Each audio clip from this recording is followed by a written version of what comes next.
오늘 제가 그 박사 논문을 쓰면서 저는 일종의 창조론 부분을 이제 논문을 썼는데, 그 논문을 쓰면서 이제 바르티의 창조론을 좀 공부를 했어요. 그래서 창조론을 이런 기회에 한번 같이 읽으면 좋겠다 생각을 해서 제가 강의하겠습니다 이렇게 신청을 드렸어요. 근데 신청을 하고 나서 봤더니 2015년 첫 강의라고 부담이 팍. 게다가 또 지금 아까 김재진 교수님과도 말씀 나눴는데 여기서부터도 진짜다. 그러니까 이게 뭐 이렇게 뜻하지 않게 너무 부담이 확 많이 갑니다. 교수님께서 말씀하신 것처럼 이 창조론 부분이 번역이 안 돼 있잖아요. 그래서 제가 여러분 오늘 강의로 봐주셨다시피 제가 열심히 번역했습니다. 한 12장 나눠드렸는데 지금 또 걱정이 되네요. 이거를 과연 앞으로 2시간 동안 할 수 있겠나.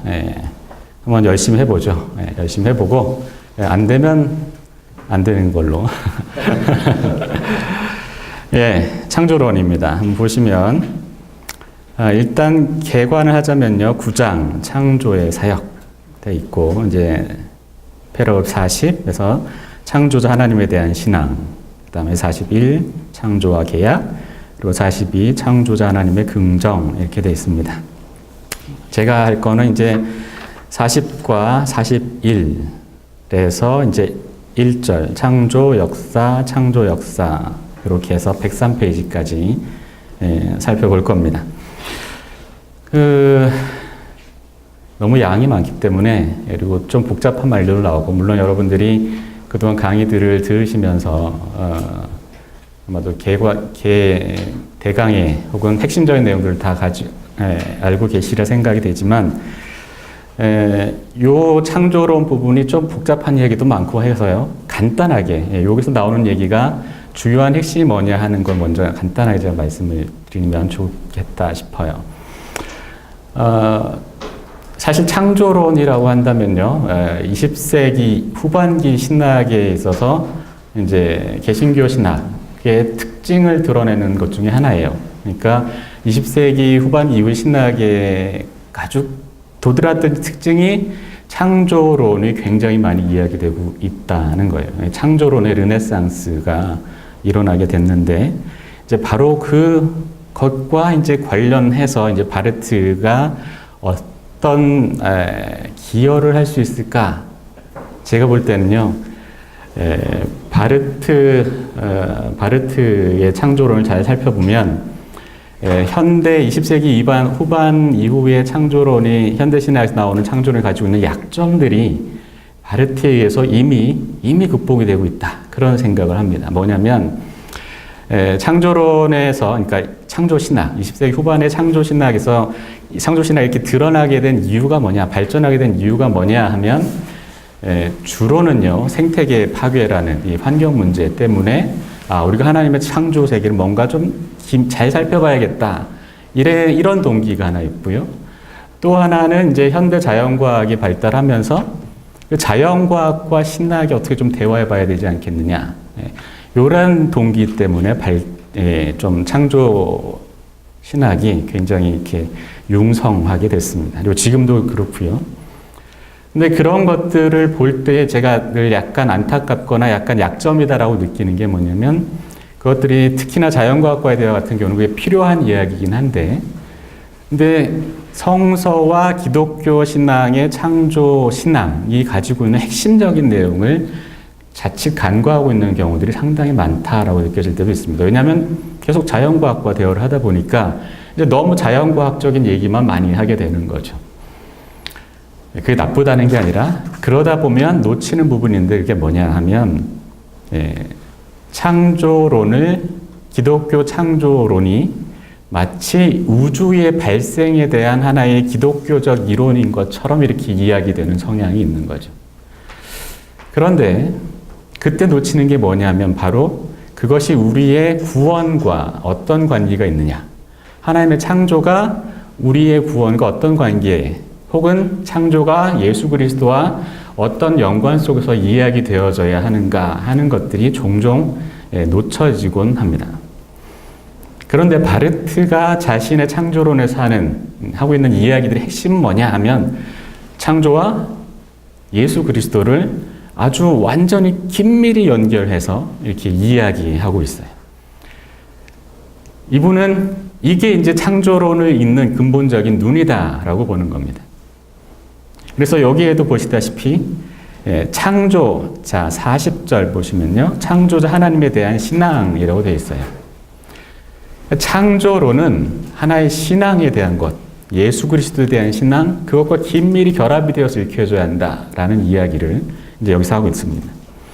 그 다음에 41절에 가면 창조와 계약 부분은 더더욱 이것을 이제 여기 2절, 3절 계약의 외적 근거로서의 창조와 3절 창조의 내적 근거로서의 계약 부분에서 특히 창세기 1장과 창세기 2장을 각각을 주석을 하면서 이게 어떻게 하나님의 구원의 행위와 연결지어서 이야기될 수 있느냐 하는 것들을 이제 주석을 하는 거고 거기 패러그래프 41의 1절은 이제 성경 창세기 1장과 2장을 어떤 관점을 가지고 읽어야 하느냐 하는 이야기는 이제 더 해주고 있는 겁니다. 제가 할 부분은 이제 말씀드렸다시피 패러그래프 40과 41의 1, 그 두 부분을 함으로써 사실은 이제 계약의 외적 근거로서의 창조와 창조의 내적 근거로서의 계약 부분이 이제 본격적인 내용인데 일종의 프롤레고메나 같은 그런 부분을 이제 제가 여러분들과 함께 살펴볼 겁니다. 그럼 패러그래프 40 한번 먼저 읽어보겠습니다. 창조자 하나님에 대한 신앙. 인간이 하나님으로부터 구별되는 모든 실제와 더불어 있는 자신의 존재와 현실을 하나님의 창조에 의존한다는 통찰은 오직 하나님의 자기 증언에 대한 수용과 응답 속에서만, 즉 오직 예수 그리스도에 대한 신앙 속에서만 실현된다.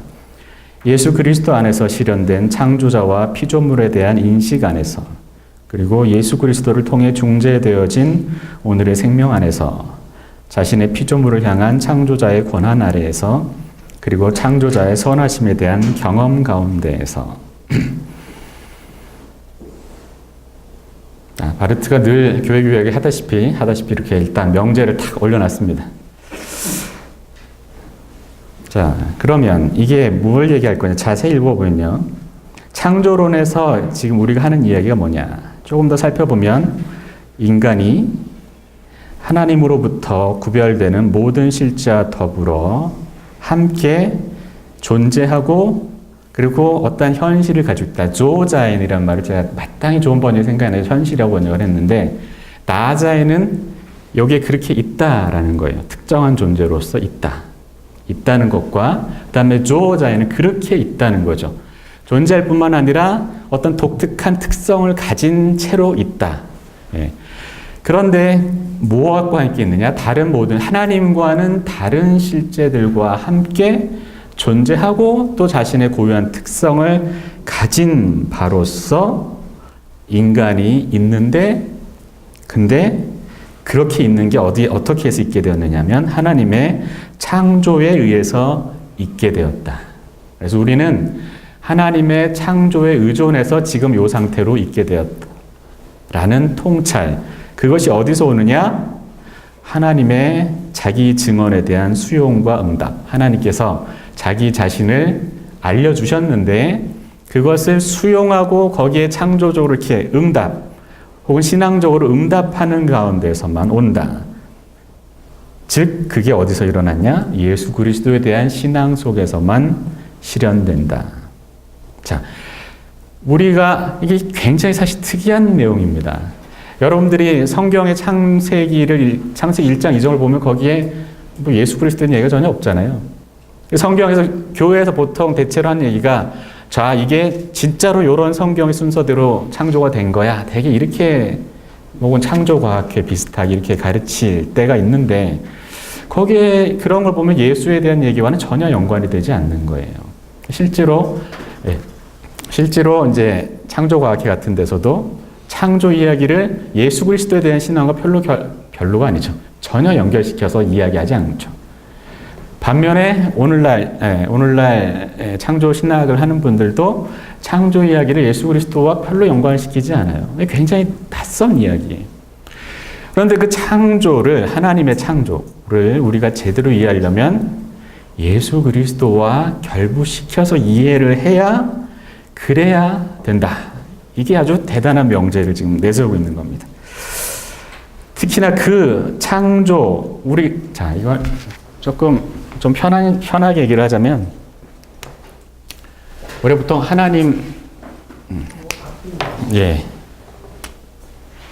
하나님이 창조자이시고, 우리가 뭐 세계와 인간이 있습니다.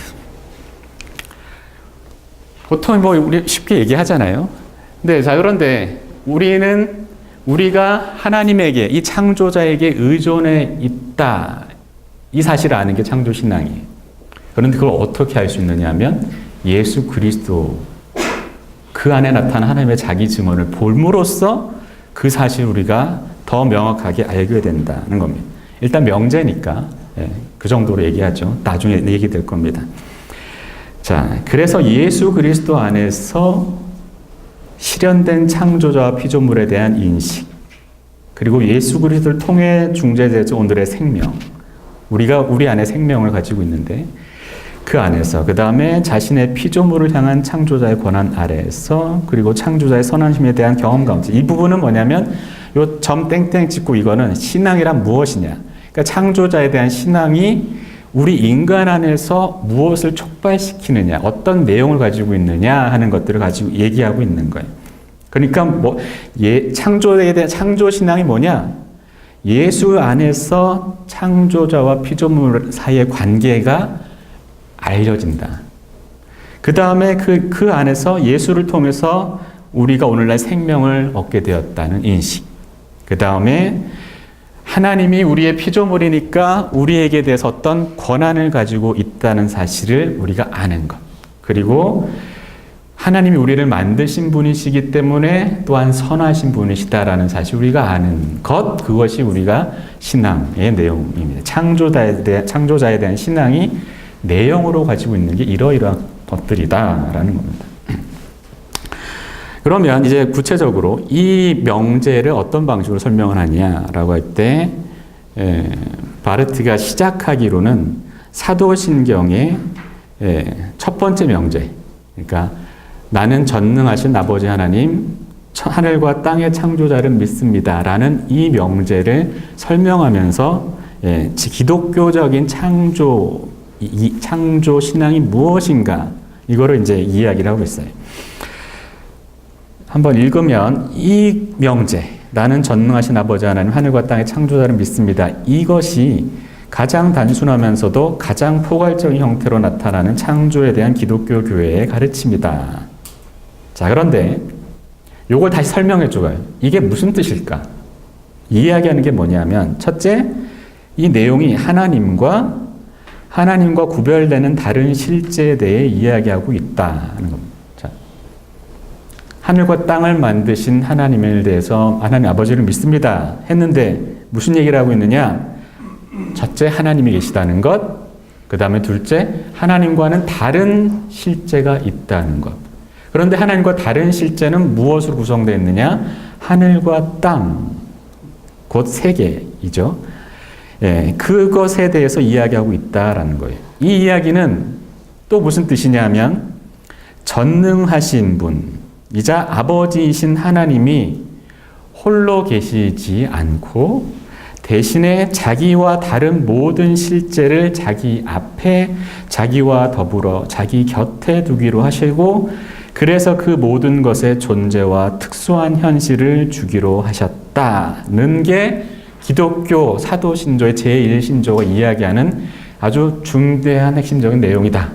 이렇게 설명을 하고 있어요.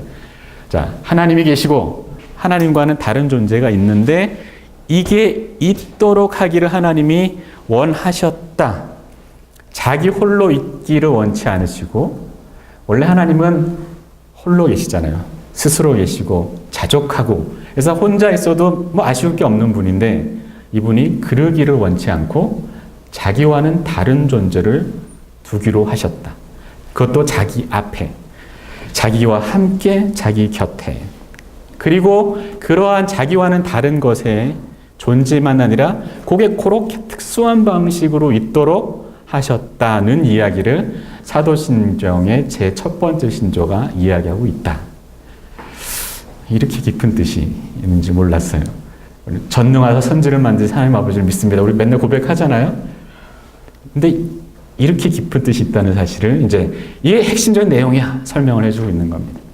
자, 그런데 이때 중요한 게 뭐냐면 이 명제의 앞에 나오는 게 있어요. 그게 뭐냐? 크레도, 나는 믿습니다. 인 거죠. 창조론은 고로 기독교 신조의 다른 모든 내용과 마찬가지로 신앙의 조항, 크레도, 나는 믿습니다. 라고 고백하는 거예요. 그러니까 이것은 하나의 신앙의 명제인 거죠. 자, 그런데 다른 신조들, 그리스도에 대한 것, 혹은 성령에 대한 것, 교회에 대한 것, 오실 종말에 다시 오실 것, 뭐 이런 것들과 마찬가지로 이것도 역시 창조론도 신앙의 조항인데 그 신앙의 조항이라는 게 어떤 의미냐 하면 어떤 인간도 스스로 만들지 않았고 또한 만들 수도 없는 인식의 재현, 인식을 다시 전달해 주는 것이다는 거죠.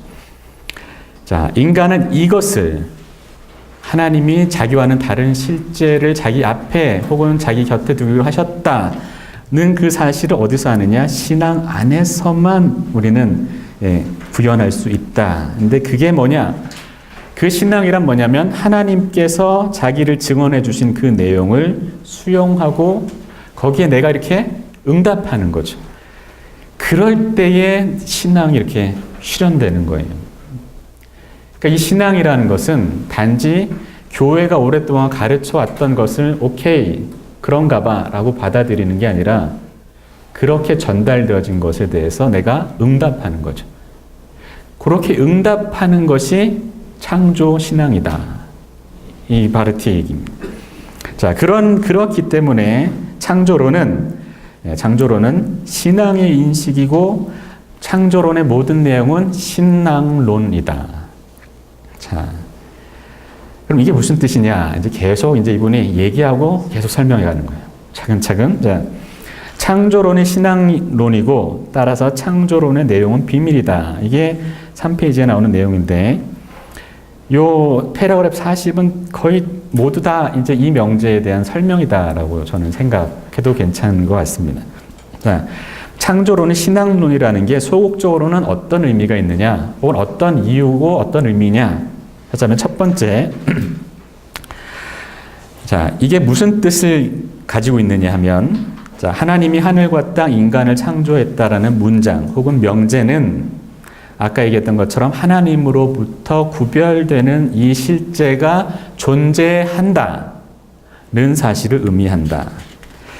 자, 이거 아파에서 얘기했던 것과 마찬가지입니다. 하나님은 홀로 있지 않고 자신 앞과 옆, 그와 더불어 다른 타자가 있다는 사실을 의미한다. 자, 하나님이 세상을 창조하셨다는 명제는 하나님이 홀로 있지 않고 하나님과 다른 존재가 실제로 존재한다는 사실을 의미한다. 하나님과는 다른 타자인 거죠. 자, 그것은 하나님의 본질로부터 구별되고 또한 동시에 그 자신 안에서도 다양한 차이들을 갖추면서도 하나님의 본질에 대하여 고유한 본질을 가진 타자가 있다. 이 사실은 하나님의 자기 증언, 즉 하나님이 세계를 실제로 창조했다는, 즉 이 세계는 실제로 하나님의 자유로운 의지와 우연적인 행위를 통해서 실제한다는 하나님의 자기 증언을 토대로 명확해진다. 자, 얘기하자면 이겁니다. 하나님이 세계를 창조하셨어요. 자, 그런데 이것은 하나님과 같지 않다는 거죠. 하나님이 자기와는 다른 걸 만들고, 그리고 이것에게 자기와는 다른 방식으로 있게 했다. 그리고 이 안에서도 하늘과 땅이 있는 것처럼 하나님과 다르지만 이 안에도 서로 다른 뭔가 특성들을 가진 것들이 존재한다. 그런데 그것이 존재한다는 사실은 하나님이 그러한 것을 실제로 창조했기 때문에 우리가 실제로 그러한 바로서 있다는 거죠. 우리가 있다는 사실은 이 참 특이한 내용이에요. 우리는 보통 우리가 있다는 사실 별로 의심하지 않거든요. 보통 우리가 그냥 느끼는 거죠. 근데 바르트는 우리가 존재한다는 사실, 어떤 신학적 인식의 토대가 무엇이냐 하면 하나님이 창조하셨다라는 그 증언, 그걸 토대로 이제 우리가 있다라는 얘기를 하고 있어요. 그런데 하나님이 어떻게 창조하셨느냐 하면, 자, 하나님이 뭔가 필연성 때문에 자기가 쓸모가 있어서 창조한 게 아니라 이걸 어떻게 창조했냐면 이걸 자유와 우연성으로 창조하셨다. 컨팅겐테스툰이라는 말, 굉장히 중요한 말입니다. 이때 우연이라는 말은 하나님이 실수로 만들었다. 우리가 보통 우연이라고 얘기할 때는 우연히 내가 길을 가다가 아는 사람을 만났다 할 때는 뭔가 생각도 없이 계획도 없이 그렇게 by chance 이렇게 만났다는 얘기죠. 근데 이때 우연이라고 번역한 컨팅겐트라는 말은 그게 아니라 필연적이지는 않되 그 일이 필연적으로 일어나야 하는 건 아니지만 그래도 어떤 목적과 동기, 원인, 이런 원인이라기보다 의도를 가지고 있다라는 뜻이에요. 그러니까 하나님이 세계를 창조하셨는데 창조하신 건 자신 어떤 필요를 위해서 하신 게 아니라 자유로, 그리고 아주 우연적인 행위를 통해서 하나님이 세상을 만드셨고, 그래서 하나님이 아닌 다른 것들이 있게 되었다. 자, 그런데 결국 이 이야기는 뭐냐?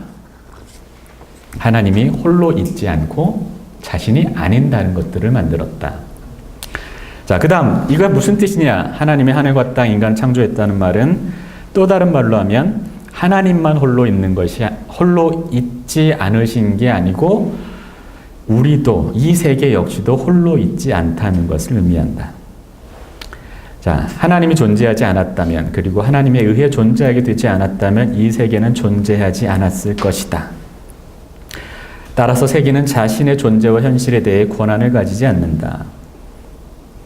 따라서 세계는 자기 자신에게 속하지 않으며 자기 스스로를 임의 처분할 수도 없다. 왜냐하면 세계는 자기 스스로를 통해서가 아니라 오직 하나님이 그것을 의지했고 창조했다는 것을 통해서만 존재하기 때문이다. 하나님이 세상을 창조했기 때문에 세상이 비로소 있게 되었는데 하나님과 다른 것으로서. 근데 그 말은 또 거꾸로 치자면 우리는 우리만 존재하는 게 아니다.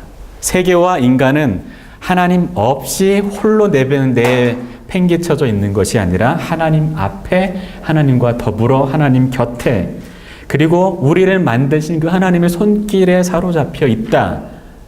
그게 태초에 하나님이 나는 천지를 창조해 하나님 아버지를 믿습니다라는 말의 또 다른 의미이다는 거예요. 우리는 우리의 소유가 아니다. 그것이 그 의미를 가지고 있다는 겁니다. 근데 이 말을 좀 더 적극적으로 말하면 세계 앞에 하나님이 존재한다. 하나님은 세계 앞에 존재한다. 즉 그가 세계의 완전한 근원이다. 자, 여기 앞에라고 제가 번역한 for는요, 앞에도 되고 전에도 돼요. 그러니까 세계가 있기 전에 혹은 세계에 앞서서 혹은 세계 앞에 하나님이 존재하신다. 곧 그 이야기가 뭐냐? 세계는 자기 자신의 근원이 아니다. 이게 기독교 창조신앙이 가지고 있는 아주 중요한 내용이다. 이거는 말하자면 굉장히 기독교의 아주 독창적이고 특징적인, 혹은 유대 기독교의 특징적인 생각이에요. 우리가 인간이 하는 저 세상을 가리켜 보통 뭐라고 하죠? 동양적인 말로는 자연이라고 하죠. 스스로 그렇게 있는 거, 원래 그런 거예요. 그 말이 이제, 저쪽 서양 사람들은, 나투라, 혹은 피지스, 이렇게 얘기를 하죠. 나투라나 피지스나 다 이것은 그것 자체가 자신의 존재의 근거인 거예요. 원래 있는 거. 원래 그렇게 있는 거. 그런데 이 기독교의 창조신앙은 뭐냐면 세계 앞에 하나님이 계시기 때문에 세계의 근원은 뭐냐? 하나님이 그 근원이다. 그가 하나님이 세계의 의미이고 하나님이 세계를 다스리는 능력이고 하나님이 세계의 주인이다. 왜? 하나님이 세계를 창조했기 때문에. 자, 이 이야기는요. 자, 요 얘기 여기서 굉장히 미묘한 차이가 나는데 이제부터 아주 참 저는 이 바르트를 볼 때마다 아주 뻔한 소리 하는 것 같아요. 한편으로는 그냥 이렇게 읽으면 당연한 얘기 아니야? 근데 이 얘기가 뭐냐면 아주 미묘한 이 은밀한 공격, 서구 사상 전체 혹은 근대 사상에 대한 은밀한 공격을 감행하고 있는 거죠. 자, 이 이야기 이게 뭐냐면 우리가 하나님을 보통 하나님 세계 창조자, 우리는 하나님 세계의 근원이야 이렇게 얘기를 하는데, 그런데 그런 얘기가 아니라는 거예요. 이런 얘기는 소위 슐라이로마하 같은 경우에 절대 의존의 감정을 가지고 우리가 나는 뭔가 내 안에 내가 무언가에 절대적으로 의존하고 있다라는 어떤 감정이 있어. 그것으로부터 나는 내가 주인이 아니라 뭔가 내가 의존하고 있는 어떤 절대적인 세계의 근원이 있을 거야. 자, 요렇게 해서 세계의 근원에 대해서 이야기하는데, 자, 그렇게 나로부터 올라간다거나 혹은 그러한 종류의 추상적인 세계의 근원에 대한 이야기가 그게 아니고, 자, 요렇게 하나님이 세계를 창조했다는 이야기를 우리는 그 인식을 어디서 얻느냐? 지금 약간 맛배기로 보여주는데, 우리가 하나님으로부터 은총을 경험해야만, 그것으로부터 이 세계를 창조하신 하나님에 대한 이야기로 올라갈 수 있다. 이런 이야기를 좀 미리 하고 있습니다. 자, 세 번째로 넘어가면, 자, 하나님이 하늘과 땅의 창조자라고 하는 문장은, 자, 그러한 경건한 자기 의식으로부터 출발하지 않고 어디서부터 출발하냐? 성서의 언어 사용에 기초해서 지금 이야기한다. 어떤 성서냐? 구약 성서와 신약 성서, 그리고 약속과 성취라는 성서적 증언의 연관성 속에서 이 명제를 이해해야 한다. 자, 하나님이 하늘과 땅의 창조자이시다. 하나님 세계의 창조자이시다. 그 사실 우리가 믿는다. 그 이야기는 성서로부터 우리가 끌어오는데, 그 끌어온 게 성경 자체에서 그냥 문자적으로 끌어온 게 아니고, 사실은 성경이 전체 가지고 있는 핵심적인 내용이 뭐냐? 구약과 신약이 가지고 있는 핵심적인 내용이 뭐냐? 약속과 성취. 하나님이 약속하신 바는 성취되었다. 그 연관성 속에서 우리가 하나님이 창조자이시라는 사실을 봐야 되는데, 그 성서가, 신구약 성서가 다 증언하는 핵심이 뭐냐면 예수 그리스도인 거죠. 그리스도에 대한 그리스도 증언, 신조의 다른 모든 명제들과 마찬가지로 하나님이 하늘과 땅을 창조하셨다는 명제 역시도 그리스도 증언의 요약 혹은 집약이다. 거의 우리가 생각할 수 없는 부분을 지금 의도하지 전혀 상상할 수 없는 이야기를 하고 있는 듯해요. 하나님 세상을 창조하셨다는 이야기는 그리스도 증언의 집약이다. 자, 이 그리스도 증언이 하나님의 계시이자 자기 증언인 신구약 성서의 모든 관련 속에서 나타난다. 자, 신구약 성서의 모든 핵심은 기독교적으로 보았을 때 그리스도를 가리키고, 자, 그래서 이 그리스도 증언이 이 기독교 모든 신조의 핵심 내용이다 하는 거예요. 하나님이 하늘과 땅의 창조자라는 명제는 이 그리스도 증언에 대한 하나의 응답이다. 따라서 그것은 그리스도 증언이 그런 것처럼 오직 신앙 가운데에서만 수용되고 이해될 수 있다. 그렇지 않는다면 전혀 수용될 수도 이해될 수도 없다. 자, 그리스도 증언이다라는 말을 이제 하고 이제 이 안에서 그 내용들을 이제 좀 더 설명을 해주고 있습니다. 자, 첫째, 자, 하나님이라는 주어는 뭐냐? 나는 전능하신 하나님, 천지의 창조주를 믿습니다. 요 명제가 있는데 이때 하나님이 세상을 창조하셨다라고 말을 바꾸면, 근데 이때 이 하나님이라는 주어가 무슨 뜻이냐? 이건 이 하나님이라는 말은 하나의 세계 근거와 동일하지 않다. 자, 어떤 하나의 모니스틱한 세계 근거. 자, 이 세상에 소위 이제 우리가 뭐 자연신학 같은 경우 보시면 여러분들이 아시다시피 세계 여러 원인들이 있죠. 이것들로부터 쭉 거슬러 올라가서 최초의 원인이 있을 것이야. 뭐 하나의 어떤 단일한 원인이 있을 거야. 그걸 세계 근거라고 우리가 보통 이제 자연신학 같은 데서 얘기를 했잖아요. 바르트는 이제 그걸 싫어하지 않습니까? 하나님이 창조자라는 얘기는 하나님을 하나의 세계 근거로 이야기하는 게 아니다. 자, 그게 아니고 뭐냐면 하늘과 땅을 창조한 하나님은 아버지, 즉 예수 그리스도의 아버지인 하나님이다.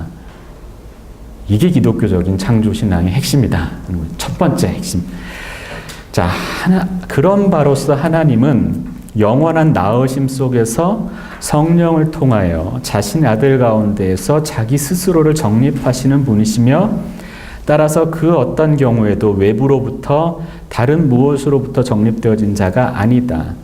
이 영원한 아버지로서 그는 자신의 자유로운 표현의 행위 속에서, 그러니까 바깥으로부터가 아니라 안으로부터 자기의 아들 안에서 성령을 통하여 스스로를 결정하신, 문장 참 더럽습니다. 자신에 대하여 바깥에 있는 모든 것들을 최초로 정립하시는 창조자이시다. 자, 제가 약간 급하게 번역하느라 번역이 말끔하지 않은 것도 있지만 주 탓은 바르트 탓이에요. 이분이 문장이 지저분해. 물론 독일어로만 보자면 문장이 굉장히 격동적이고 열정적이에요. 독일어 읽으면 막 마음을 막 이렇게 충동질시키는데 번역하기는 좋지 않습니다. 자, 우리가 하나님을, 세상을 창조하신 하나님 아버지를 믿는데 그 하나님 아버지가 어떤 분이시냐면 하나의 단일 근원 이런 게 아니고 그분은 예수 그리스도의 아버지, 삼위일체 하나님이다. 이런 이야기를 이제 여기서 맛보기로 혹은 본격적으로 해내고 있는 겁니다.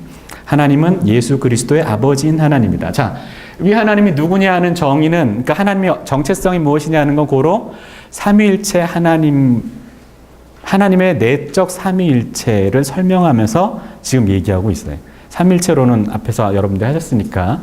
자, 그걸 떠올리시면 되는데, 자, 여기서 이제 하나님 아버지 얘기가 되는 거죠. 아버지가 누구냐 하면, 잘 보시면, 요걸 생각하면, 하나님은 영원한 나으심 속에서, 이제, 아들, 독생자를 낳으시잖아요.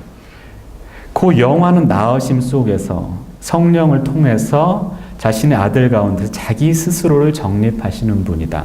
자, 하나님 아버지가 아들과 성령을, 성령이 함께 계신 거죠. 아들을 낳으시는데, 그리고 성령과 함께 계셔요. 그러면서 자기 자신 이 가운데에서, 하나님 아버지도 신이시고, 아들도 신이고, 성령도 신인데, 또 동일한 신성을 가지고 있잖아요. 아들을 낳으시면서 그 가운데서 자기 자신을 이렇게 정립하시는 분. 자, 하나님은 그 어떤 아버지는 어떤 근원도 가지지 않은 자기 자신이 근원인데 자신이 그 가운데 아들을 낳으시는 분인 거죠. 자기와는 다른 아들을 낳으시는 분. 성령 가운데서. 자, 요 얘기가 이제 간략하게 되고 있어요.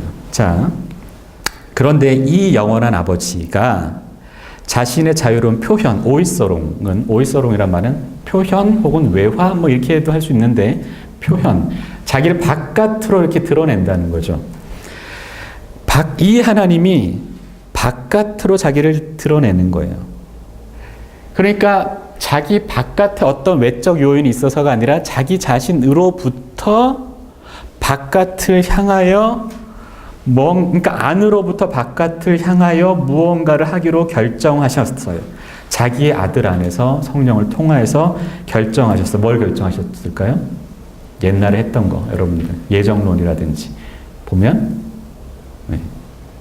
아들은 버리고 인간은 구원하기로 결정을 하셨죠. 이 결정을 얘기하는 거예요. 하나님이 그렇게 결정하신 그것을 자신에 대하여 바깥에 있는 바로 그것을 결정하신 자신에 대하여 바깥에 있는 모든 것들을 최초로 정립하시는 창조자이자 하나님이 안에 뭔가를 가지고 있는데 이것을 이루기를 원하셔서 이것과는 다른 것을 바깥에 이렇게 정립하셨다, 내놓으셨다 이렇게 하셨다.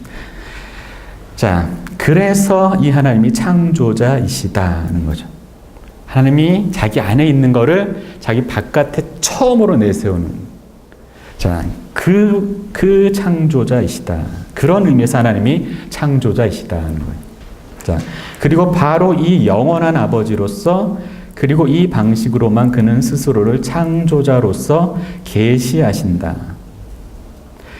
마치 그가 창조자이기로 내적으로 결단하고 결정하신 것과 마찬가지로 자기 아들 예수 그리스도 안에서 성령을 통하여 그가 이 계시 가운데서 알려지지 않았다면 그는 결코 알려지지 않았을 것이다. 이는 마치 그가 바로 이분, 이 하나님이 아니었다면 결코 창조자가 아니었을 것과 마찬가지다. 자, 우리가 이 하나님을 어떻게 아느냐 하면 예수 그리스도 안에서 하나님이 자기 자신을 계시하셨잖아요. 예수 그리스도의 아버지로 그래서 우리만 있게 내버려 두지 않기로 하신 걸로 우리가 예수 안에서 알거든요. 그럴 때 그 예수 그리스도의 아버지가 누구냐면 우리는 그분이 우리의 이 세상을 창조하신 하나님이시다는 사실을 알게 된다는 거죠. 자, 그러니까 이게 지금 염두에 두고 있는 거예요. 구원론, 예정론, 아들 안에서 성령과 더불어 세상을 자기와 화해케 하기로 하셨던 그 하나님, 그 사역이 있고 그것을 통해서 우리는 그 하나님이 창조자이시지라는 사실을 알게 되는데 창조란 뭐냐면 바로 그것을 향해 가기 위해서 하나님이 이제 자기 자신을 처음으로 이렇게 내세우시는 그러기 위해서 자기와는 다른 것들을 만들어 놓으시는 그 일이다는 사실을 우리가 안다는 거죠. 자, 짧은 글은요, 비슷한 구약에 나온 얘기를 예시로 하고 있는데 그냥 넘어가겠습니다. 창조자라는 수어는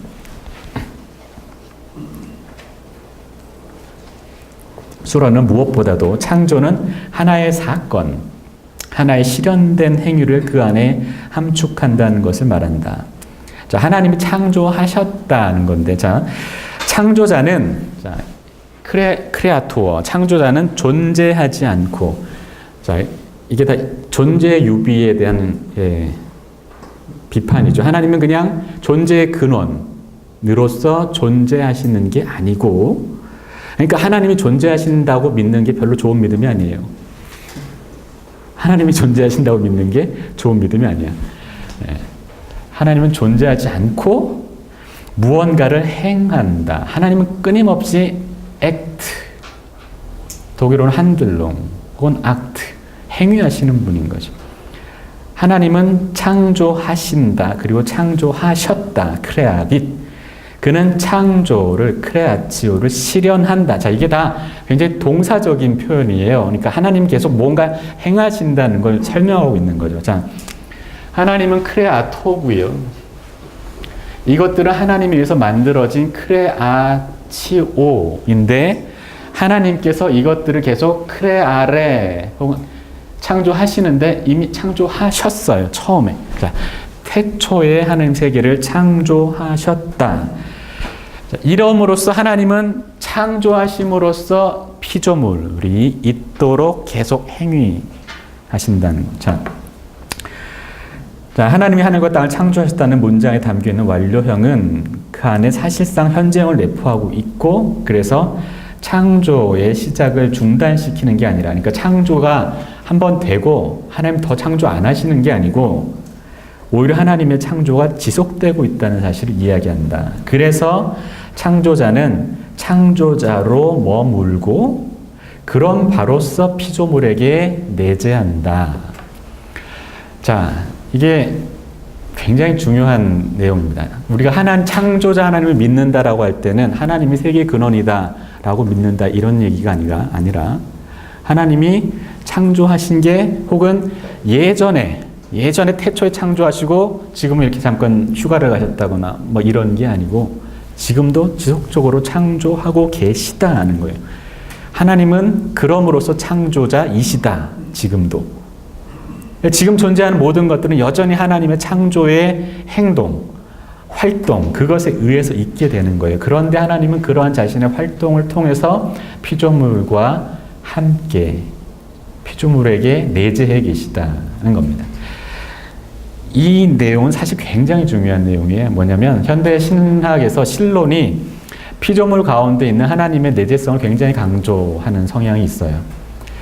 그런데 이 바르트 얘기는 사실은 그러한 현대 창조론에 대한 아주 근본적인 비판이라고 얘기할 수 있어요. 왜? 여기도 지금 내재한다고 얘기하는데, 자, 왜 현대 창조 신학이 이제 피조물 가운데 내재하신 하나님 얘기하느냐? 하나님은 저 위에 계시고 우리는 여기 따로 있다고 하니까 너무 하나님으로부터 버림받은 듯하고, 뭐 하나님은 막 우리의 세계를 멀리 위해서 마구잡이로 다스리는 아주 나쁜 왕처럼 우리가 하나님을 생각하니까 그렇게 생각하지 말고 하나님이 세계 가운데 계시더라고 보자. 뭐 이런 게 이제 현대 신론의 대강의 내용인데, 그래서 세계 가운데 하나님이 함께 계시다. 뭐 이렇게 이야기를 해요. 근데 바르트도 그렇게 얘기하거든요. 자, 그런데 둘 사이에 굉장한 차이가 있어. 뭐냐면 몰트만이나 이런 분들은 거의 하나님의 본질이 피조 세계 가운데 내재하는 듯이 얘기를 해요. 근데 여기에는 바르트는 하나님 내재하시는데 본질이 내재하시는 게 아니라 하나님이 창조자로 활동하시는 가운데에서, 하나님이 행위 가운데에서, 자기와는 다른 것 가운데서 행위하심으로써 함께 하시는. 그러니까 이 얘기는 굉장히 혁명적이고 도전적인 얘기와도 같습니다. 제가 볼 때는 이거를 강조하면 현대신학에 대한 혹은 현대신학이 놓치고 있는 부분에 대한 아주 교정이 될 수 있는 거죠. 뭐냐면 바르트는 기독교 창조신학의 핵심이 뭐냐면 창조자 하나님이 계시고 피조물이 있는데 피조물과 하나님 같지 않다는 거예요. 절대. 하나님이 자기와 다른 본질인 거죠. 만들어내시고 그것을 행동 가운데 함께 하신다는 건데, 현대신학은 약간 반대 경향이 있어요. 이 차이를 구별하지 않고 피조물이 거의 하나님과 비슷한 듯한, 이렇게 얘기해도 괜찮은 듯 얘기하려는 성향도 있습니다. 자, 아무튼 바르트는 지금 아무튼 하나님이 행위 가운데 내재하고 있다, 이렇게 이야기합니다. 자, 그런데 한편 이 완료형은 그것이 완료형인 한 한 번 발생한 것, 곧 그런 바로서 유일회적으로 발생했던 것을 얘기한다. 따라서 창조자는 하나의 세계 근원, 최고이자 제일 원리, 하나의 존재 원리 등으로 번역될 수 없다. 원인과 결과라는 세계 내적 관계에 대한 유비 가운데서 사용되는 이런 개념들을 창조자 하나님을 지칭하기 위해 사용할 때에는 비록 그럴 경우에라도 창조는 세계 내적 관계들에 대한 유비를 전혀 가지지 않는다는 것이 명확히 언급되어야 한다. 자, 이 이야기는 뭐냐면 우리가 하나님을 세계 근원이다라고 얘기할 때는 대개 어떻게 얘기하냐면, 여기에 원인과 결과, 이런 연쇄고리들을 우리가 아는 거죠. 그러니까 세계 안에 있는 원인과 결과 연쇄고리들을 보고 이게 그냥 스스로 있겠어? 이게 최고의 원인이 뭐가 있겠지? 이렇게 거슬러 올라가는 거예요. 자, 그런데 창조라는 건 뭐냐면 이런 연쇄고리 자체가 없었던 거죠. 이거 자체가 없었던 거야. 그러니까 하나님을 세계 근원이라고 얘기할 땐 이 연쇄고리로부터 올라가서 자꾸만 하나님 세계 근원이라고 얘기하는 건데, 설령 우리가 하나님에게 의존하고 있다는 사실을 표현하기 위해서 그 말을 어쩔 수 없이 쓸 때라도 하나님은 이 모든 인과관계들과는 완전히 구별되는 분이다. 그리고 하나님의 첫 번째 창조 행위는 그것 자체를 처음으로 시작하게 하는 그것과는 전혀 다른 종류의 일이다는 사실 우리가 철저하게 인식하고 얘기해야 된다라는 겁니다. 자,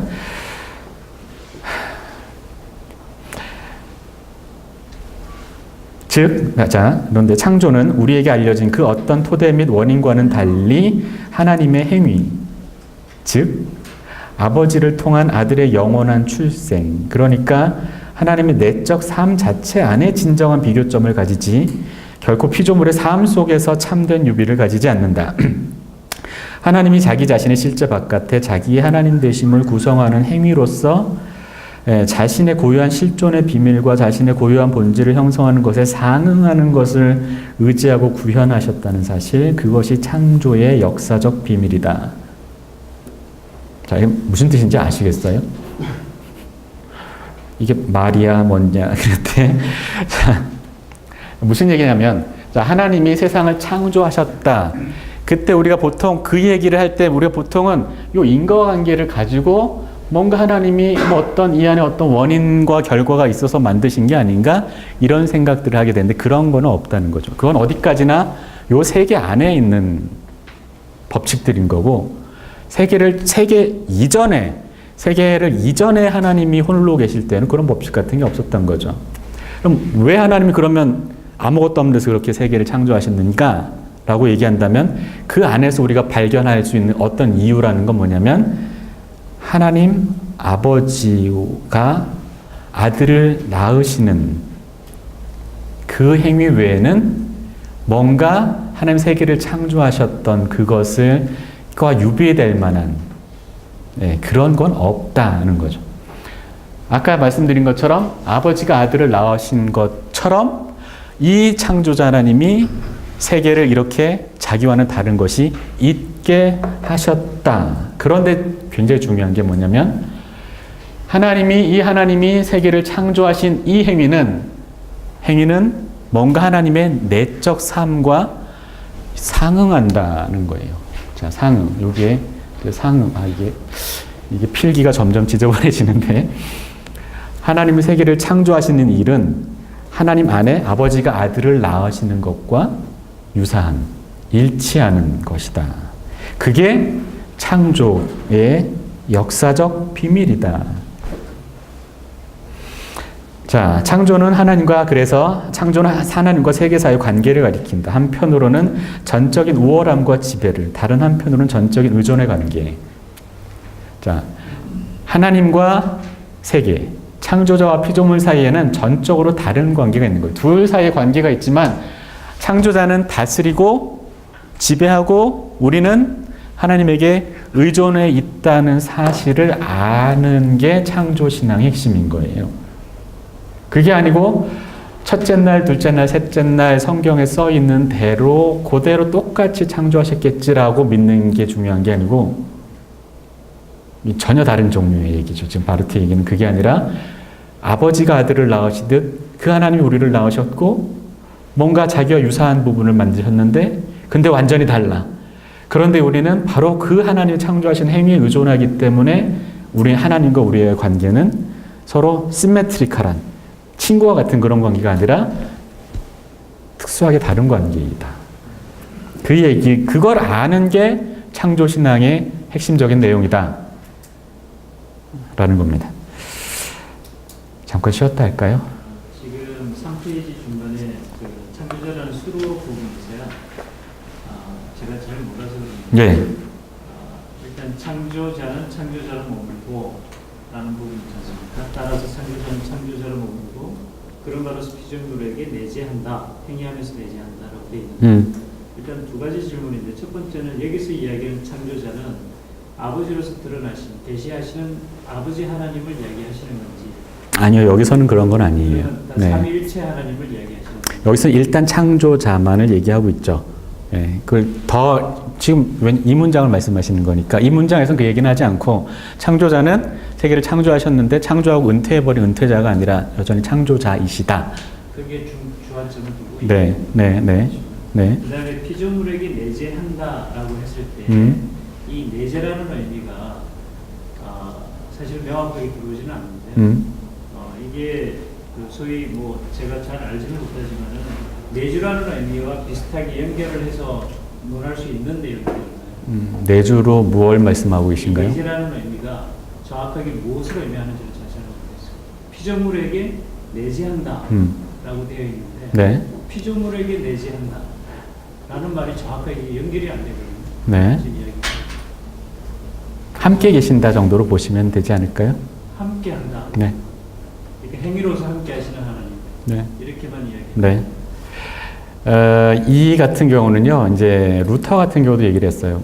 우리가 목수가 집을 짓는 비유를 듣는데, 우리는 이제 그렇게 생각하죠. 하나님이, 그러니까 목수가 사람 목수 같은 경우는 집을 지을 때 어떻게 해요? 집을 짓고 나면 이제 목수가 아니죠. 그 집에 대해서는 짓고 나면 이제 가잖아요. 근데 하나님은 그렇지 않으신 거죠. 하나님은 여전히 계속적으로 이렇게 계속 우리에게 영향을 미치고 계신 거예요. 함께 계시면서 관계를 형성하고 창조자로서 우리에게 뭐 성서적인 표현을 사용하자면 생명의 호흡을 우리에게 늘 불어넣어 주시는 거죠. 하나님의 호흡이 우리에게 불어오지 않는다면 우리가 존재할 수 없는 것처럼 그런 방식으로 하나님은 피조물과 함께 창조자로서 함께 계신다. 이제 사실은 그런 관계 부분을 설명을 할 때 다양한 측면에서 사실은 설명이 가능한데 네. 이게 왜 창조주라는 그러니까 창조의 행위라는 개념 속에서 그 부분이 설명이 되고 있는지가 정확하게 제가 사실은 설명이 안 돼요. 왜냐하면 이게 창세기 1장과 2장에 대한 것이라면 우리가 분명히 이 창세기 1장과 2장에서 분명히 드러나는 것은 하나님께서 예수 그리스도에 대한 신앙을 통해서 분명히 세상을 창조하시고 그 다음에 우리의 생명이 유지될 수 있도록 끊임없이 활동하신다라는 부분들이 명확하게 나와 있는데 다만 이쪽 그 창조자라는 수로 부분에서 창조자는 창조주로 머물고라는 말 자체에서 이 창조자가 소위 삼위일체 하나님 총체적으로 다 이야기하는지 아니면 아버지로서 드러나시는 하나님만을 이야기하시는 건지가 제가 사실은 잘 몰랐던 여기서는 그런 얘기는 하고 있지 않으니까 물론 그 얘기가 답니다. 삼위일체 하나님도 나오고 나중에 그건 앞으로 나올 얘기니까 나중에 또 보면 되겠습니다. 지금 3페이지 중간에 그 창조자라는 수로 부분이 있어요. 제가 잘 몰라서 그런데 일단 창조자는 창조자로 머물고 라는 부분이 있지 않습니까? 따라서 창조자는 창조자로 머물고 그런 바로서 피조물에게 내재한다, 행위하면서 내재한다라고 되어 있는데 일단 두 가지 질문인데 첫 번째는 여기서 이야기하는 창조자는 아버지로서 드러나신, 계시하시는 아버지 하나님을 이야기하시는 건지 아니요, 여기서는 그런 건 아니에요. 삼위일체 하나님을 이야기하시는 건지 여기서 일단 창조자만을 얘기하고 있죠. 지금 이 문장을 말씀하시는 거니까 이 문장에서는 그 얘기는 하지 않고 창조자는 세계를 창조하셨는데 창조하고 은퇴해버린 은퇴자가 아니라 여전히 창조자이시다. 그게 주안점을 두고 네. 그 다음에 피조물에게 내재한다라고 했을 때 이 내재라는 의미가 사실 명확하게 들어오지는 않는데 이게 그 소위 뭐 제가 잘 알지는 못하지만은 내주라는 의미와 비슷하게 연결을 해서 논할 수 있는 내용이거든요. 내주로 뭘 말씀하고 계신가요? 내재라는 의미가 정확하게 무엇을 의미하는지를 잘 모르겠어요. 피조물에게 내재한다라고 되어 있는데 피조물에게 내재한다라는 말이 정확하게 연결이 안 되거든요. 함께 계신다 정도로 보시면 되지 않을까요? 함께한다. 이렇게 행위로서 함께하시는 하나님. 이렇게만 이야기해요. 이 같은 경우는요, 이제 루터 같은 경우도 얘기를 했어요. 우리가 목수가 집을 짓는 비유를 듣는데, 우리는 이제 그렇게 생각하죠. 하나님이, 그러니까 목수가 사람 목수 같은 경우 집을 지을 때 어떻게 해요? 집을 짓고 나면 이제 목수가 아니죠. 그 집에 대해서는 짓고 나면 이제 가잖아요. 근데 하나님은 그렇지 않으신 거죠. 하나님은 여전히 계속적으로 이렇게 계속 우리에게 영향을 미치고 계신 거예요. 함께 계시면서 관계를 형성하고 창조자로서 우리에게 성서적인 표현을 사용하자면 생명의 호흡을 우리에게 늘 불어넣어 주시는 거죠. 하나님의 호흡이 우리에게 불어오지 않는다면 우리가 존재할 수 없는 것처럼 그런 방식으로 하나님은 피조물과 함께 창조자로서 함께 계신다. 근데 사실은 그런 관계 부분을 설명을 할 때 다양한 측면에서 사실은 설명이 가능한데 네. 이게 왜 창조주라는, 그러니까 창조의 행위라는 개념 속에서 그 부분이 설명이 되고 있는지가 정확하게 제가 사실은 설명이 안 되고, 왜냐면 이게 창세기 1장과 2장에 대한 것이라면 우리가 분명히 이 창세기 1장과 2장에서 분명히 드러나는 것은 하나님께서 예수 그리스도에 대한 신앙을 통해서 분명히 세상을 창조하시고 그 다음에 우리의 생명이 유지될 수 있도록 끊임없이 활동하신다라는 부분들이 명확하게 나와 있는데, 다만 이쪽 그 창조자라는 수로 부분에서 창조자는 창조주로 머물고라는 말 자체에서 이 창조자가 소위 삼위일체 하나님 총체적으로 다 이야기하는지 아니면 아버지로서 드러나시는 하나님만을 이야기하시는 건지가 제가 사실은 잘 몰랐던 부분. 여기서는 그런 얘기를 하고 있지 않으니까, 물론 그 얘기가 답니다. 삼일체 하나님도 나오고, 지금 그건 앞으로 나올 얘기니까, 나중에 또 보면 되겠습니다. 그러면 다시 하겠습니다. 40분 남았는데요. 이제 3장 읽었는데, 조금 더 해도 될까요, 시간을? 교수님, 어떻게, 조금 더 시간을 더 가져도 됩니까? 네. 가실 분은 가시고, 네. 저도 굳이 이걸 다 읽겠다는 건 아닌데, 하여튼 되는 만큼 한번 해보겠습니다. C, 창조자라는 수로는 그 내용상 더 이상 비교할 만한 것이 없는 행위에 대해서 이야기한다. 이 수로는 한 분이시고 모든 선을 소유한 가운데 자기 자신에 대해 완전히 충족적인 분에 대해서 말한다. 하지만 그분은 자기 홀로 있기를 의지하지 않았고, 홀로 있기를 원하지 않, 그러니까 의지하지 않았고 어떤 내적인 필요도 없이 오직 자신의 사랑의 자유 가운데에서 자신의 내적 영광의 풍성함의 활동 속에서 자기 자신으로부터 구별되는 실제를 그러한 바로서 정립하였다. 자, 오직 자기 자신의 사랑의 자유 가운데에서, 이게 하나님에 대한 또 다른 말이죠. 바르트에게 있어서는 하나님은 자유 가운데 사랑하시는 분, 곧 삼위일체 하나님을 말하는 거죠. 자, 하나님이 그러한 삼위일체 하나님이 자신의 내적 영광의 풍성함의 활동 속에서 자기와는 구별되는 어떤 실제를 자기와는 구별되는 그러한 바로서 정립, 제첸이라는 말인데요. 저렇게 놓다는 겁니다. 이렇게 놓고 그렇게 있게 했다, 이런 뜻입니다. 자, 그런데 그 창조하다라는 용어는 그 용어의 기원을 보자면 창조가 어떻게 됐느냐 하면 하나님의 사랑의 자유로운 전능함의 은총이고, 그 용어의 지향은 이 하나님의 은총에 의해 선택되고 정립되고 창조를 통해 근거 지어지고 규정되어지고 한계 지어진 하나님이 아닌 현실이다. 하나님이 왜 창조하셨느냐면 창조의 근원 혹은 동기, 이것은 오직 하나님 안에만 있는데, 하나님 창조하신 건 자기조차고 만든 게 아니라 자기와 다른 것, 그것 자체를 위해서 그것을 만드셨다는 겁니다. 이 하나님이 아닌 현실은 오직 저 행위와, 요로 아까 만드신 그 행위와 따라서 하나님에 대한 하나님 자신에 대한 전적인 의존으로서 따라서 이 하나님에 대한 관계 속에서만 이해될 수 있고, 그러므로 그의 소유, 그에게 전적으로 속하는 피조물이라고 묘사될 수 있다.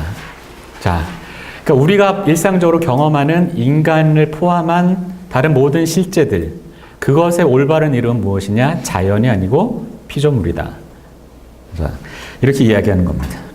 창조란 뭐냐면 이 같은 비가역성 속에서만, 즉 오직 하나님으로부터만 일어난 것이지 결코 이 세계로부터 전적으로 파악될 수도 도출될 수도 없는 전적으로 우연적인 사건으로, 그러니까 창조자와 피조물의 현실의 비밀로서 창조자와 피조물의 함께 있음의 비밀, 그들의 함께 있음에 제거될 수 없는 질서의 비밀로서 이해되어야 한다.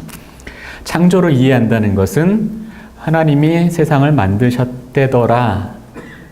거기서 그치는 게 아니고 우리는 피조물이고 하나님은 창조자이시고 그래서 하나님이 자기가 아닌 이것을 자기와 함께 있게 하셨다. 그런데 그걸 우리로부터 어떤 뭔가 필요나 뭐 이런 게 있어서가 아니고 하나님이 철저하게 이렇게 주권적으로 주권적인 은총으로 그렇게 있게 하셨다. 그게 하나님과 우리 사이의 질서의 비밀이다. 자, 그런데 이 같은 창조자 피조물의 관계는 이제 삼위일체 하나님에 대한 얘기가 또 다시 나오는데요. 이 창조자 피조물의 관계는 곧 창조 행위를 통해서 근거 지어지고 규정되어지고 한계 지어진 이 관계는 아버지, 아들, 성령의 내적 삶에 대한 외적 상응이며 그것은 자신의 은총의 선택 속에 있는 하나님의 우연적인 의지의 결정의 실현이다.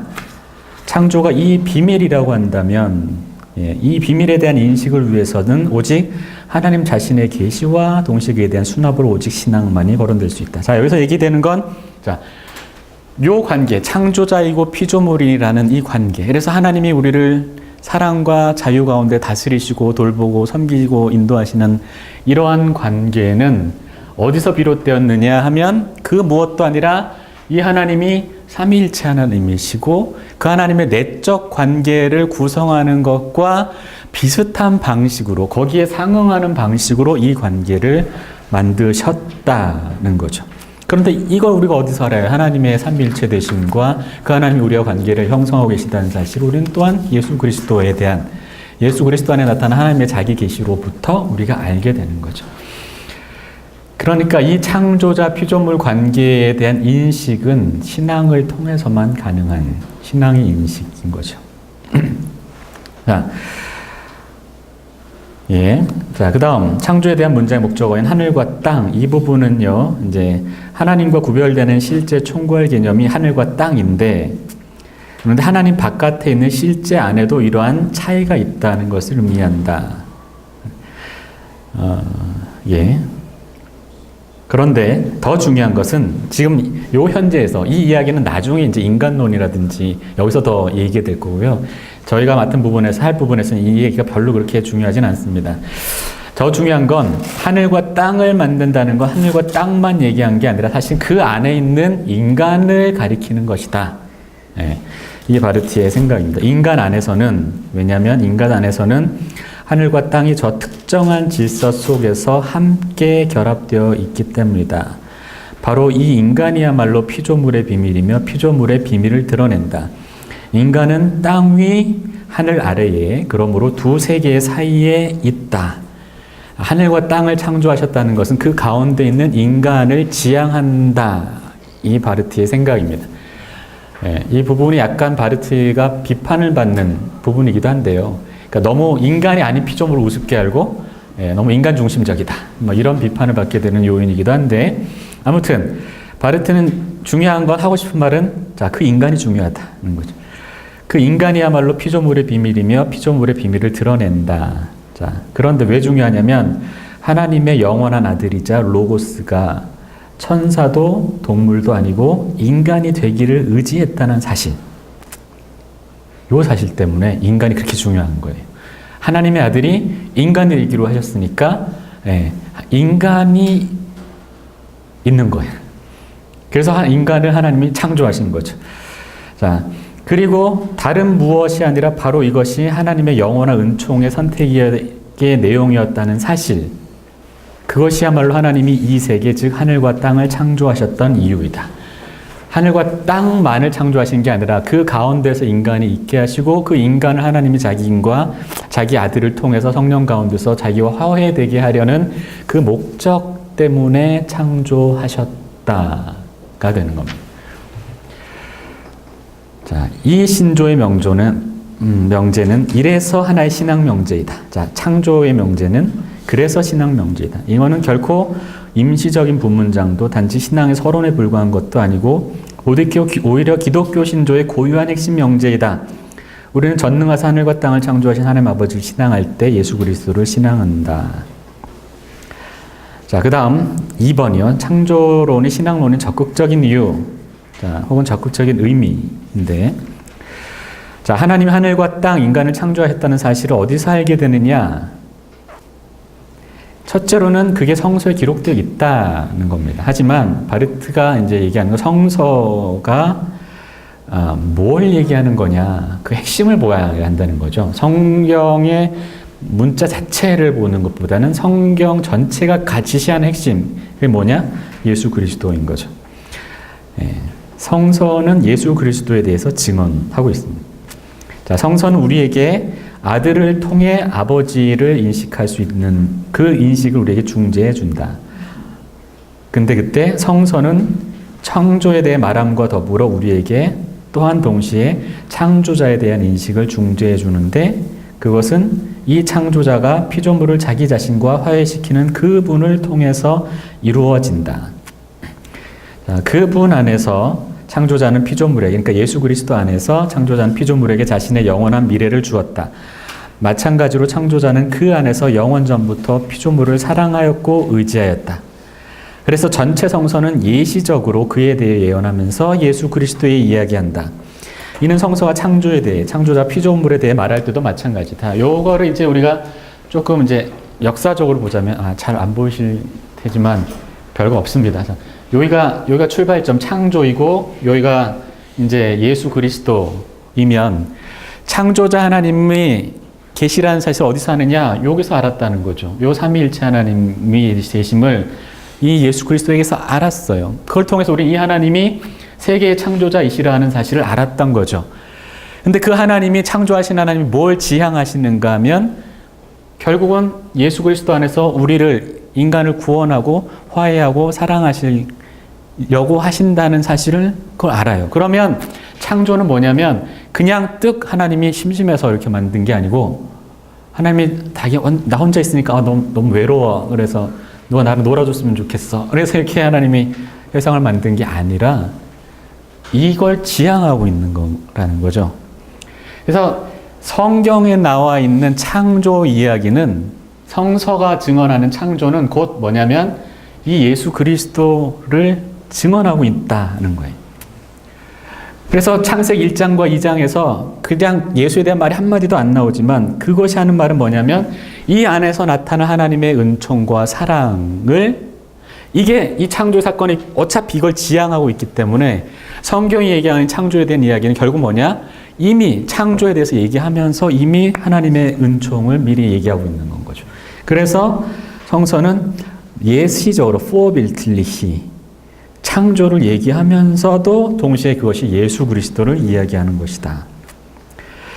자, 그래서 성서의 내용 전체와 마찬가지로 하나님이 한 세계 창조라는 진리와 실제는 오직 이 중심, 예수 그리스도가 성서의 모든 중심이기 때문에 거꾸로 기원에 대해서 얘기하는 것도 역시 이 중심과 관련돼서만 이해될 수 있다. 그래야만 제대로 진정으로 기독교적으로 예수 그리스도를 믿는 기독교적으로 이해될 수 있다. 얘기입니다. 자, 그래서 이스라엘이 기다리던, 그리고 이스라엘에게 주어진 약속을 따라 실제로 나타나신 메시아, 교회의 주님, 신구약 성서의 모든 공동체의 머리, 그리고 임마누엘, 우리와 함께 하신 하나님이라고 불리우는 그분, 그분의 계시와 그분에 대한 신앙이 우리에게 창조라는 사태와 관련해서도 참되고 분명하고 명확한 인식을 중재해 준다. 고로 창조를 예수 그리스도와 관련시켜서 이해하지 않는 창조에 대한 모든 얘기들은 다 헛소리다. 필요 없는 얘기다 하는 거죠. 어리석은 신화이거나 투박한 형이상학이다. 예수 그리스도란 인격 안에서 우리에게 무엇이 알려졌느냐 하면, 하나님은 홀로 계시지 않으시다는 사실이 알려졌다는 겁니다. 하나님이 우리를 자기와 함께 하려고 하셨다. 하나님 홀로 계시지 않으시다. 그걸 보니까 그 하나님이 창조자이시고, 그 하나님이 창조자이심으로써 하나님은 참으로 홀로 계시지 않으시고 세계를 창조하셨다. 예수 그리스도는 인격 안에서 무엇이 알려졌느냐? 또한 인간 역시도 홀로 있지 않다는 사실이 알려졌다. 자, 고로 우리는 이 가운데서 예수 그리스도 안에서 우리는 하나님이라는 주어를 그의 영원한 아버지로서 깨닫는다. 그분은 영원 속에서 자기 스스로를 정립하시고 자기 아들 속에서 근거 지우는 것처럼 자신의 은총을 자유롭게 표현하는 속에서 스스로를 창조자로 하늘과 땅을 자신의 피조물로 결정하였다. 여기에서 즉 예수 그리스도 안에서 인간이 하나님의 피조물이라는 것을 발견한 사람은 그와 함께 즉시 하늘과 땅을 하나님의 창조 활동의 대상으로서 발견한다. 이로부터 우리는 신조, 곧 창조 교리가 진리를 말한다는 것을 발견하고 파악하고 인식하고 안다. 자, 예수 안에서 비로소 우리는 안다. 그래서 우리는 절대적인 확신 속에서 고백한다. 뭐라고? 태초에 하나님이 천지를 창조하셨다. 자, 이 사도신조, 제1신조에 대한 이제 해석이 됩니다. 지금까지 말해진 것을 정리하자면 이제 이렇게 됩니다. 예수 그리스도와 창조의 관계에 대한 인식상의 연관성을 얘기하고 있다. 노에티셔 주잔맨항. 자, 창조를 어떻게 노에티시아라는 것은 인식상인 거예요. 어떻게 알지? 우리가 세계 창조에 대해서 어떻게 하나님 창조라는 것을 어떻게 하느냐? 예수 그리스도와 연관시켜서만 알 수 있다.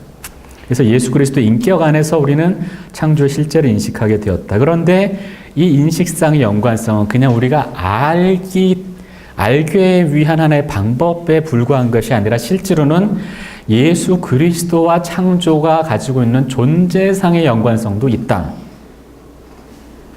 자, 그게 존재상의 근거가 있다는 거예요. 그게 뭐냐? 바로 예수 그리스도인 거예요. 자, 우리가 창조자 하나님을 어떻게 아느냐? 여기서 안다는 거죠. 이 창조자 하나님을 알려면 여기를 봐야지. 이걸 알아야 이걸 보게 된다는 겁니다. 자, 그러니까 둘 사이에 어떤 연관성이 있느냐? 인식상의 연관성이 있다. 그런데 이걸 보고 우리가 이걸 어떻게 알게 되느냐 하면, 왜냐하면 요게 이제 예수 그리스도와 직접 관련되어 있기 때문에, 원래 이게 존재상 이 예수 그리스도를 지시하기 때문에 그렇게 된다. 자, 예수 그리스도는 그래서 그것을 통해서 우리에게 창조의 인식이 중재되어진 그 말씀이다. 왜냐하면 그는 그것을 통해서 하나님이 창조를 이루시고 그것을 통해 그것을 지속적으로 유지하시고 통치하시는 그 말씀이기 때문이다.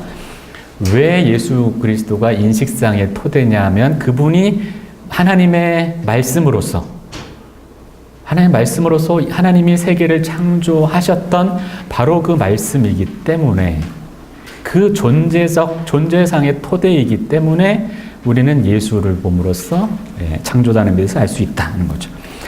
그렇기 때문에 예수 그리스도는 창조의 비밀을 위한 유일한 열쇠이다.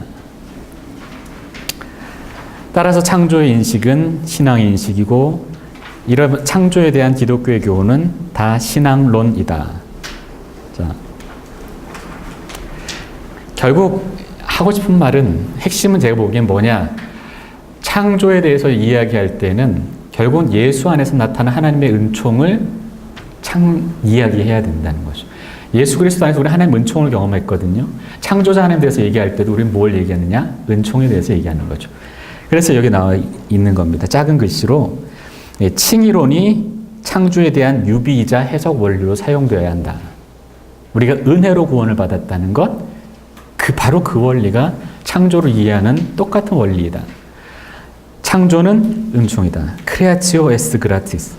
예수 그리스도는 창조의 실질 근거이다.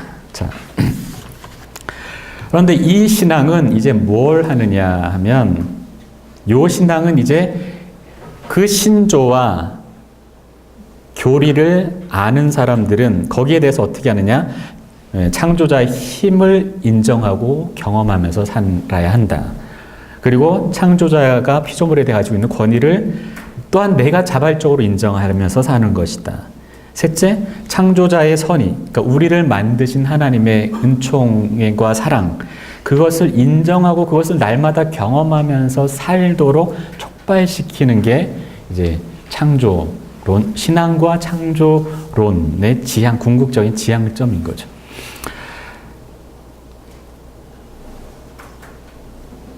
네. 자, 그러면 패러그래프 41. 혹시 여기까지 질문이 있으신가요? 41부터는요, 패러그래프 41부터는 이제 이 이야기가 보다 이제 예수 그리스도 안에 나타난 하나님의 은총의 계약과 창조를 보다 더 이제 긴밀히 연결해서 이제 설명을 합니다. 자, 한번 읽겠습니다. 창조는 삼위일체 하나님의 일련의 사역들 가운데 첫 번째 사역이며 따라서 하나님 자신과 구별되는 모든 사물들의 시작이다. 창조는 그 가운데 시간의 시작조차도 포괄하고 있으며 그런 점에서 창조의 역사적 현실은 모든 일반사적 관찰과 보고로부터 벗어난다.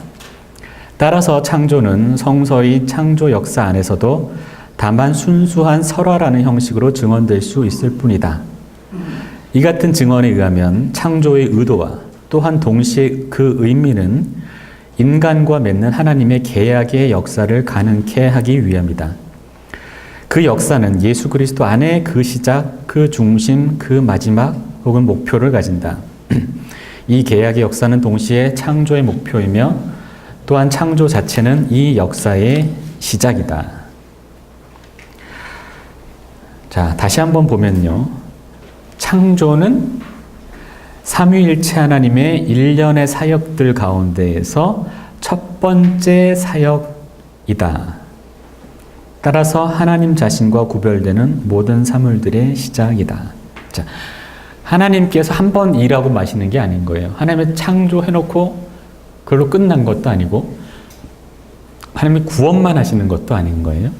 우리는 그냥 우연히 죄된 세상에 온 게 아니라 창조자 하나님의 창조하심에 의해서 이렇게 있게 되는 거죠. 자, 그런데 그 얘기를 하는 건 물론 아닌데 여기서 지금 얘기한 첫 번째 창조, 태초의 창조를 얘기하는데 그것은 뭐냐면 하나님이 삼위일체 하나님이 여러 일들을 하시는 것 가운데 첫 번째 일이다. 첫 번째 한 일이고 그래서 하나님 자신과 구별된 모든 사물들의 시작이다. 시작이다는 겁니다. 하나님께서 이제 이렇게 쭉 일을 하실 건데 그 일의 시작. 자, 그런데 이 창조는 그 가운데 시간의 시작도 포괄한다. 자, 물론 자 옛날에 이런 질문을 누군가 했었죠. 어거스틴 얘기. 하나님 창조하기 이전에 뭐 하고 있었는가?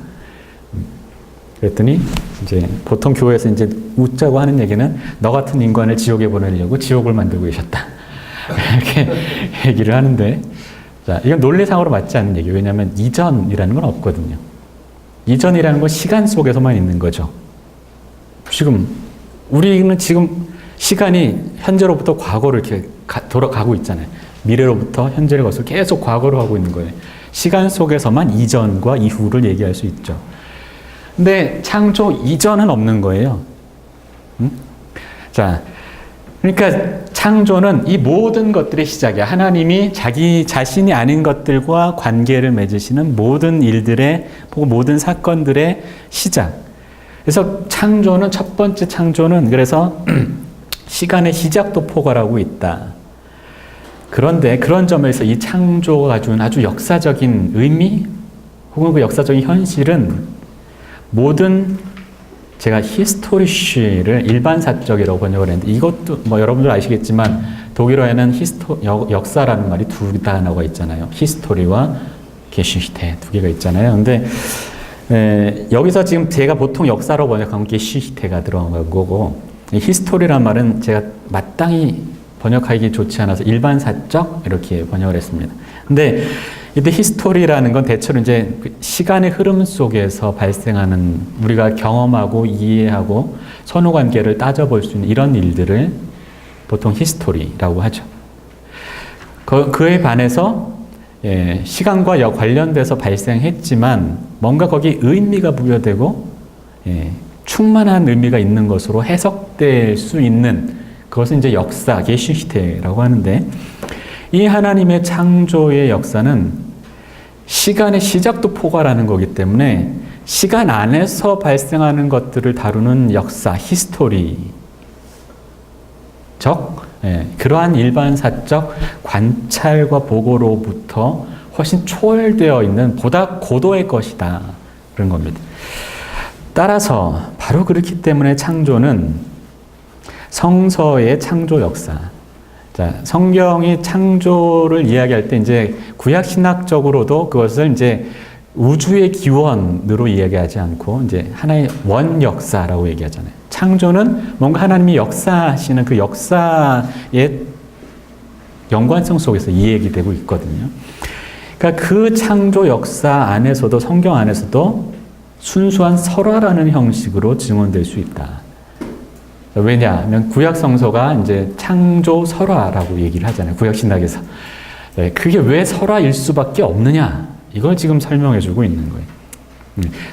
이때는 특이한 게 설화라고, 그러니까 성경이 창세기 1장과 2장에 나오는 창조 이야기를 창조 설화라고 이야기하면 그게 마치 역사적 사실이 아니거나 신화라고 얘기하는 것처럼 잘못 생각하는 경향들이 있는데 바르트는 그런 게 아니다. 설화라고 얘기하는 것은 오히려 하나님과 피조물, 창조자와 피조물 사이의 관계를 보다 더 제대로 드러내는 거다. 이런 이야기를 지금 하고 있어요. 왜냐하면 거기서 하려는 얘기가 뭐냐면 이 같은 성서의 증언에 의하면 창조의 의도와 그 의미가 뭐냐면 인간과 맺는 하나님의 계약을 얘기하려고 하는 거기 때문에 그렇다. 자, 그래서 그 역사를 역사를 이야기하려고 하기 때문에 그렇다. 그리고 그 역사는 아까 계속 얘기했던 것처럼 예수 그리스도 안에 시작과 중심과 목적을 가진다. 창조는 곧 뭐냐? 하나의 역사인 거예요. 창조는 그저 이 세계 연관들이 이 최초의 세계 근원과 관련돼서 어떻게 비롯되었나 이 얘기를 하는 게 아니고 하나님이 우리와 인간 피조물들과 혹 특히나 인간과 깊은 관계를 맺으시는 그 역사의 첫 번째. 그래서 창조 역사라고 이야기할 수밖에 없다. 자, 그럼 요걸 이제 제1절 창조 역사에서 이제 조금 더 자세하게 다루고 있습니다.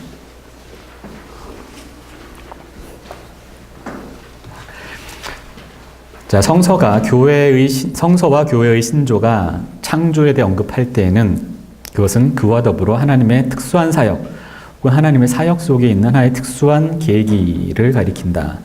그 안에서 하나님은 자신의 고유한 내적 의지와 결단을 따라 바깥으로 향하셨다. 그러한 바로서 창조는 화해 및 구원과 동일하지는 않다. 하지만 화해와 구원은 창조 가운데 그 전제를 가지며 그런 한에서 이미 창조와 더불어 시작되었다. 하나님의 의해 의지되고 결정된 자신의 영광의 계시 전체는 이미 창조 속에서 사건화되었다고 말할 수 있다. 자, 여기서 얘기하는 거는요, 이제 하나님께서 피조물들과 관계를 맺으시는데 그 관계 가운데서 자신을 계시하시는 거죠. 하나님의 자기 계시. 근데 그 하나님 주님이시고 영광 가운데 계시기 때문에 이거는 하나님의 영광의 계시 전체를 이제 그 가운데서 지향을 하고 있는데 피조물을 만드신 이 창조는 뭐냐면 바로 화해와 구원과 그 가운데서 나타날 하나님의 영광의 계시를 지향하고 있다는 겁니다. 그러니까 창조는 그것을 위한 첫 번째 하나님의 사역이다. 그런데 그렇다고 해서 창조는 이것 화해와 구원을 위한 하나의 배경 정도로만 혹은 그냥 그것을 위해서 잠깐 일어났던 어떤 우연적인 혹은 없어져도 될 사건 이런 것이 아니라 오히려 하나님이 바깥으로 나가셔서 피조물과 관계를 맺고 자기를 계시하시기 위해서 궁극적으로 이 예수 그리스도 안에서 그리고 마지막 종말을 구원하기 위해 하는 그 일련의 사역들과 사건들을 위한 첫 번째 시작점이라는 점에 있어서 그 고유한 의미가 있는 것으로 이해되어야 한다. 별게 아닌 게 아니다 하는 거죠. 그러나 동시에 그것이 곧 하나님의 구원과 완성의 계시 그 자체와 또한 동일시되어서는 안 된다는 거죠. 그거를 얘기하는 게 뭐냐면 이 아래에 이제 거꾸로 하나님의 계시가 창조에만 제약된다거나 혹은 이 계시의 모든 다른 내용을 창조의 발전과 전개에 불과한 것으로 이해해서는 안 된다. 하지만 역으로 창조가 하나님의 다른 사역들 곁에 혹은 하나님의 다른 단일한 사역의 다른 계기들 곁에 단지 잠정적이며 비독립적인 의미만을 가진 것처럼 여겨져서는 안 된다. 근데 저는 굉장히 놀라운 말을 발견했는데 성서와 교회의 신조에 의해 증언된 하나님 말씀과 사역은 창조자 하나님의 자기 계시이다. 저는 이 말이 바르트에게서 굉장히 놀라운 표현이라고 생각을 합니다.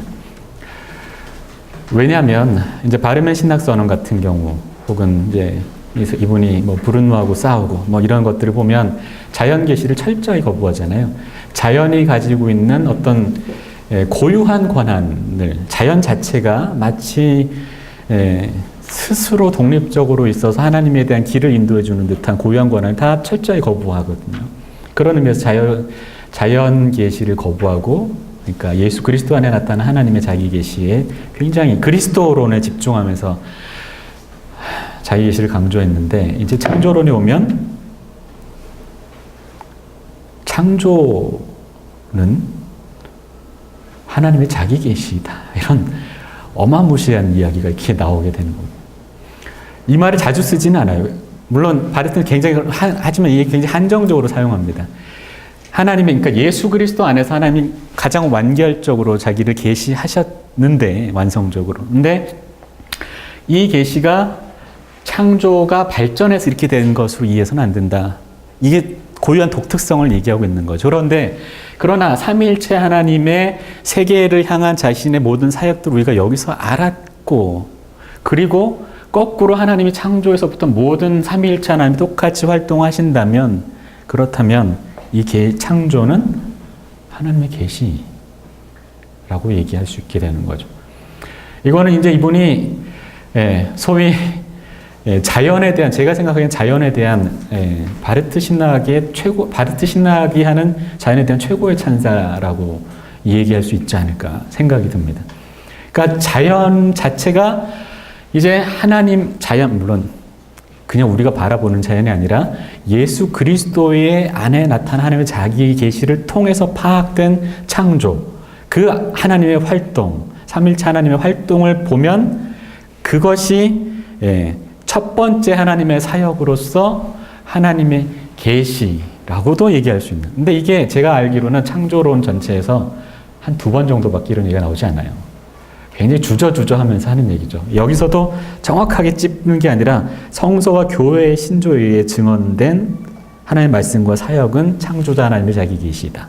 그 다음에 이게 나중에 뒷부분에 가면 얘기가 또 하나 나옵니다. 계시로서의 창조. 자, 그래서 저는 단 보는 눈이 뭐 어디냐? 우리 인간의 보편적 이성을 가지고 자연을 바라보면 이게 하나님의 계시야 이렇게 알 수 있다는 게 아니고, 예수 그리스도를 보고 그 계시 안에 삼일체 하나님을 보고 그 하나님이 세계 창조자이시라는 사실을 안다면 그 하나님의 창조 사역은 하나님의 계시의 활동이다라고 얘기할 수도 있는 그런 놀라운 선언이 이루어지고 있다는 겁니다. 자, 창조의 특수성은 뭐냐면 창조는 하나님의 사역들 가운데 첫 번째 것이다는 데 있다. 창조와 더불어 성선을 시작하고 신조 역시도 그와 더불어 시작한다. 왜냐하면 창조와 더불어 하나님 자신과 구별되는 모든 사물들이 시작되기 때문이다. 그것들이 하나님의 영원한 의지와 결단의 그 내적 시작을 가지는 것처럼 그것들은 여기에서 창조에서 그 외적 시작을 가진다. 자, 다시 예정론입니다. 그죠? 하나님께서 결의하셨잖아요. 안에서 결단하셨잖아요. 스스로 자기 규정하셨잖아요. 인간을 구원하기로 정하신 거죠. 자, 그래서 하나님이, 그것이 하나님 안에 있는 이 사물들의 내적 시작인 거예요. 하나님이 구해야겠다. 저 피조물들을 나와의 계약의 파트너로 만들어야겠다. 그렇게 결정하신 게 피조물의 내적 시작이라면, 하나님 안에서의 내적 시작이라면, 창조는 그 내적인 결단에 의해서 결단이 바깥으로 표현되어진 첫 번째 외적 시작이다. 그게 창조가 주고 있는 고유한 가치이다 하는 겁니다. 그래서 창조는 모든 사물의 외적 시작으로서 그 내적 시작, 곧 하나님의 결정과 계획 안에 있는 그 영원한 근원에 대하여 분명 직접적으로 마주보고 서 있다. 창조는 그 어떤 외적인 전제도 가지지 않는다. 그것은 오직 하나님의 영원한 의지로부터만 비롯된다.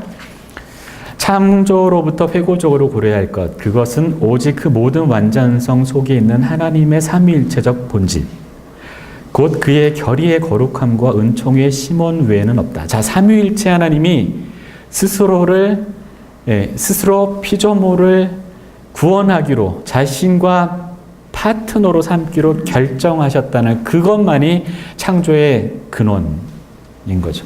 그게 창조의 원인이라고 얘기할 수 있는 겁니다. 그것 말고는 다른 건 아무것도 없다는 거죠. 그래서 창조는 그 가장 지고한 의미에서 하나님의 자유의 사역이고, 따라서 가장 고유한 의미에서 하나님의 기적의 사역이다. 하나님의 다른 사역들 속에서 모든 것이 분명 자유롭고도 놀라운 것처럼 그것은 하나님이 창조자로서 행위하고 계시하시는 사역들 가운데서도 그러하다.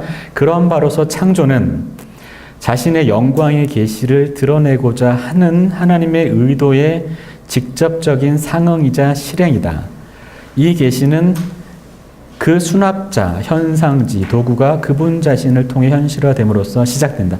하나님 자신의 영광의 계시를 드러내려고 했어요. 그거에 일치해서 이 세계가 있게 된 거죠. 하나님이 자신의 자유 가운데 피조물을 사랑하기로 결정하셨어요. 그래서 피조물이 있게 된 거예요. 자, 그렇기 때문에 창조는 하나님의 의도와 상응하는 거죠. 하나님이, 자, 이게 굉장히 참 놀라운 일련의 상응들이 이제 창조론 안에 나타납니다. 왜 피조물을 만드셨느냐? 여기에도 하나님이 구원하기라고 했어요. 구원의 의지, 내적 의지, 내적 결단에 상응해서 창조가 일어났고, 그 다음에 그런 창조, 상응한 창조의 행위 가운데서 하나님은 삼위일체 하나님이시기 때문에 아버지가 아들 및 성령과 맺는 관계를 따라서 창조자 하나님은 세상을 창조하셨어요.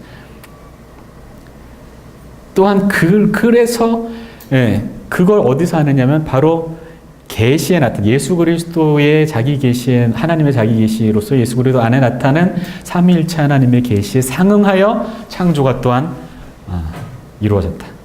자, 일련의 상응들이 가득합니다.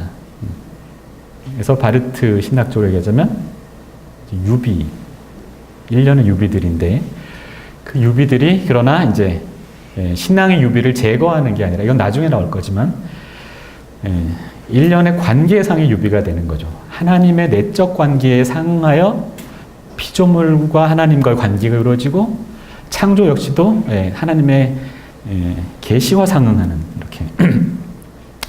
그런데 그 계시를 지향했는데 그 계시는 그것을 수납하는 것, 받는 사람, 계시가 일어나는 곳, 계시의 도구, 그 모든 것들이 다 하나님 자신에 의해서 만들어졌다. 철저하게 주권적인 하나님의 주권을 강조하고 있는 겁니다. 자, 하나님의 첫 번째 사역으로서의 창조는 하나님의 다른 사역들과 제거될 수 없는 사실적인 연관성 속에 있다. 이 사역들은 그 파트너가 되게 하기 위해 하나님이 인간을 규정하고 만든 은총의 계약의 토대이고, 그것을 보존과 수행하기 위한 하나님의 행위들이다.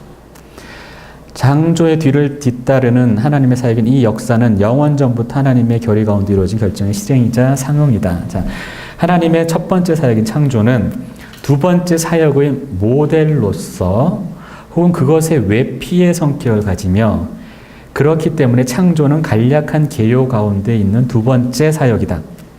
창조는 은총의 계약의 역사를 위한 공간의 형성이다.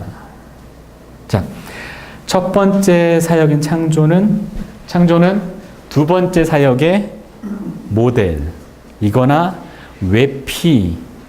외피이거나 한 성격을 가진다는 겁니다. 그래서 이것이 이제 은총의 계약을 향해서 가는 하나님의 첫걸음이었다. 뭐 이렇게 얘기할 수 있는 거죠. 자, 창조에 대한 기독교의 가르침이 첫 번째 근원이자 만물의 최종적인 의존성의 총괄 개념으로서 하나님에 대해 이야기한다 할지라도, 기독교 창조론은 하나님에 대한 인식 속에서 그가 곧 아들의 아버지이자 그와 더불어 성령의 근원이며 그러한 바로서 그가 신적으로 자유롭고 신적으로 사랑하는 인격이신 전능자라는 인식 속에서 그렇게 한다. 기독교 창조론은 이 하나님과 구별되는 인간 및 그의 세계라는 실제 정립에 대해서 이야기한다. 그 고유성은 이 창조 사역의 고유성은 그것이 이 공간 안에서 이루어질 저 두 번째 사역, 하나님의 은총의 행위에 대해 선행하고 길을 열어준다는 데 있다. 따라서 기독교 창조론은 그러한 바로서 피조물은 이 하나님의 의지를 통해 근거지어지고 인도되는 역사에 참여하도록 규정되어 있고, 그래서 피조물은 처음부터 그것이 존재하고 또한 그것이 그러한 본질을 가진 것으로 존재하는 한 이 역사 속에서 스스로를 드러내게 될 약속의 담지자이다. 자, 하나님의 창조의 목적이 계약을 향해 있는 거죠. 은총의 계약을 향해 있기 때문에 이것들은 다 이걸 지향하고 있는 거예요. 그러면 이 가운데 생성된 피조물들은, 그 가운데 존재하는 모든 것들은 이 은총의 계약에 참여하는 것이 그 피조물의 존재 규정이다는 거죠. 그러니까 이거는 굉장히 정언적인 표현이에요. 인디케이티브예요. 모든 피조물들은 은총의 계약을 향한 길 가운데 있다. 심지어 죄와 타락에도 불구하고. 자, 그런데 이제 중요한 부분, 특히나 중요한 부분이 다시 한번 하나님의 삼위일체 창조자 되심을 이야기하고 있는 겁니다. 자, 창조와 계약의 상호 귀속성에 대한 인식을 결정적으로 근거 지우는 것은 창조자 하나님이 삼위일체 하나님이라는 것, 즉 아버지, 아들, 성령이라는 것이다. 자, 그 구체적으로 설명하자면 이제 하나님의 삼위일체적 존재와 창조 사역 사이에 굉장한 유사성이 있다는 사실을 이분이 아주 특징적으로 보여주고 있습니다. 자, 신조는 하늘과 땅의 창조자인 하나님 아버지에 대해 이야기한다. 이것이 의미 있고 올바른 이유는 하나님의 첫 번째 존재 양식, 그러니까 인격으로서의 아버지가 가지는 독특한 속성과 하나님의 모든 사역들의 첫 번째 것으로서의 창조 사역의 속성 사이에 특수한 상응과 유사성이 있다는 것이다. 자, 창조는 하나님 아버지를 가리키는 거예요. 왜? 하나님 아버지가 창조자로서 아버지로서 가지는 독특성이 하나님의 창조 사역 안에 그대로 나타나고 있기 때문에 그렇다. 자, 아버지로서 하나님은, 자, 이게 아까 우리가 얘기했던 겁니다. 이 부분은. 자, 그래서 그냥 넘길게요. 그냥 넘기겠습니다. B. 하나님의 내적 본질의 두 번째 존재 양식과 창조의 연관성. 자, 아까는 저희가 처음에는 아버지로서 아버지가 왜 창조자이시냐. 근데 여기서는 이제 두 번째, 아버지가 아들과의 맺는 관계가 어떻게 창조 행위에 드러나는가.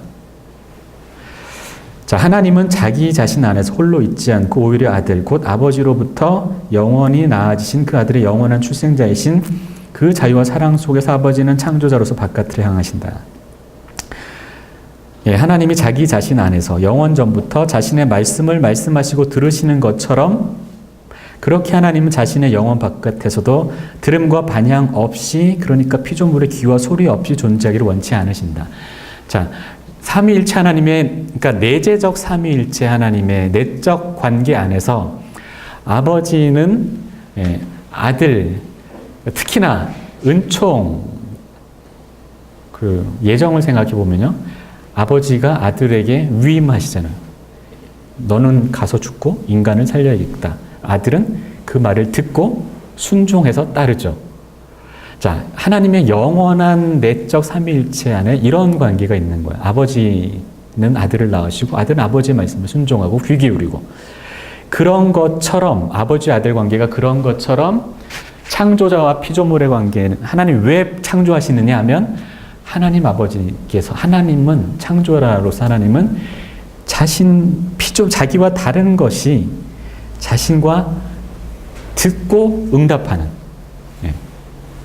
하나님 말씀하시고 피조물은 응답하는 그런 관계를 원하셨다는 겁니다. 하나님과 피조물 사이에, 창조자와 피조물 사이의 사귐의 관계는 고로 아버지와 아들 사이의 관계를 반영하는 것이다. 이것은 아버지의 측면에서 본 아들과의 관계라면 아들의 측면에서 본 아버지의 관계와 창조자와 피조물 사이의 관계도 상응하고 있다. 아들 혹은 하나님의 말씀은 하나님의 결의와 의지 속에서 이미 영원전부터, 그러니까 만물의 창조 이전부터 자기 자신을 낮추신 분이시다. 그는 인자가 곧 육신이 되기를 의지하셨다. 자, 하나님의 아들은 인간이 되어서 인간이 되기를, 구원하기를 원하셨죠. 의지하셨던 거죠. 자, 그렇기 때문에 또한 십자가에까지 이르는 자신의 순종으로 인해 하나님에 의해 높임을 받아 자신의 인격 속에서 다시금 모든 인간을 위한 하나님 형상의 담지자가 되셨다. 이 아들과 관련해 볼 때 하나님은 인간을, 그리고 인간과 더불어 그분의 전체 세계를 영원전부터, 그 세계가 창조되기 전에 이미 사랑하셨다. 그래서 하나님은 창조하셨다. 자신의 사랑의 온전한 자유 가운데 있는 하나님의 영원한 결의가 파악된다면, 그렇다면 하나님은 창조자가 될 수 있었을 뿐만 아니라 창조자가 되어야만 했다. 이것이 이 자신의 아들 인자와 관련해 보았을 때 육체 가운데 계신 말씀이야말로 진정한 창조의 실질 근거이다. 여기서 이제 다시금 앞에서 얘기했던 창조와 예수 그리스도 사이에 존재상의 연관성, 온티셔 추잔맨항이 얘기되고 있는 겁니다. 예수 그리스도, 육신이 되신 하나님의 아들, 말씀, 하나님의 아들, 그분이 바로 창조의 실질 근거이다. 그 다음 C, 이제 성령입니다. 성령은 쉽게 얘기하자면 아버지와 아들이, 자, 아버지와 아들이 서로 같은가요? 다른가요? 다르죠? 다른데 싸우나요? 안 싸우나요? 안 싸우죠. 성령은 하나님의 내적 삶 가운데서 사랑의 띠로서 아버지와 아들이 서로 다르지만 그 차이에도 불구하고 함께 하나의 관계를 형성해서 한 하나님이 되시도록 통일성을 이루게 하는 분인 거죠. 그 성령은 창조 가운데 똑같이 역사하시는데, 그래서 어떻게 하는, 자, 여기 한번 제가 읽겠습니다. 성령은, 그분은 두 분으로부터 공통으로 나오는, 그리고 그들 두 분에게, 아버지와 아들 두 분에게 본질과 동일한 그들의 상호간의 사랑의 원리며 그들의 서로의 바깥에, 서로에 대해 서로와 함께 그들의 차이와 그들의 관계의 영원한 현실이다. 자, 서로의 바깥에, 서로에 대해 서로와 함께. 다르다는 거예요. 아버지와 아들은 다르지만 영원한 관계를 맺고 있죠. 그런 것처럼 그러한 창조자 하나님으로서 창조자 하나님은 자기와 다른 것을 자기의 바깥에 두시고 그 다른 것이 자신과 관계를 맺도록 하셨다는 거죠.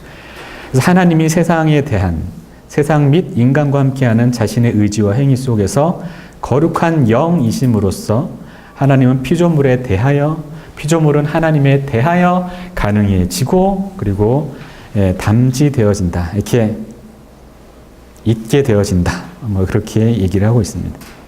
자, 이게 창조가 가지고 있는 아주 독특한 삼위일체 하나님의 창조 사역이 가지고 있는 창조의 독특성인 거예요. 기독교적 창조 신앙은 이런 걸 볼 수 있어야 한다는 겁니다. 자, 그런데 이러한 삼위일체 하나님의 사역으로서의 창조는 하나의 역사를 지향하고 있다. 왜냐하면 창조자 하나님이 삼위일체 하나님, 곧 역사 속에서 행위하시고 스스로를 계시하시는 하나님이시기 때문에 그러하다.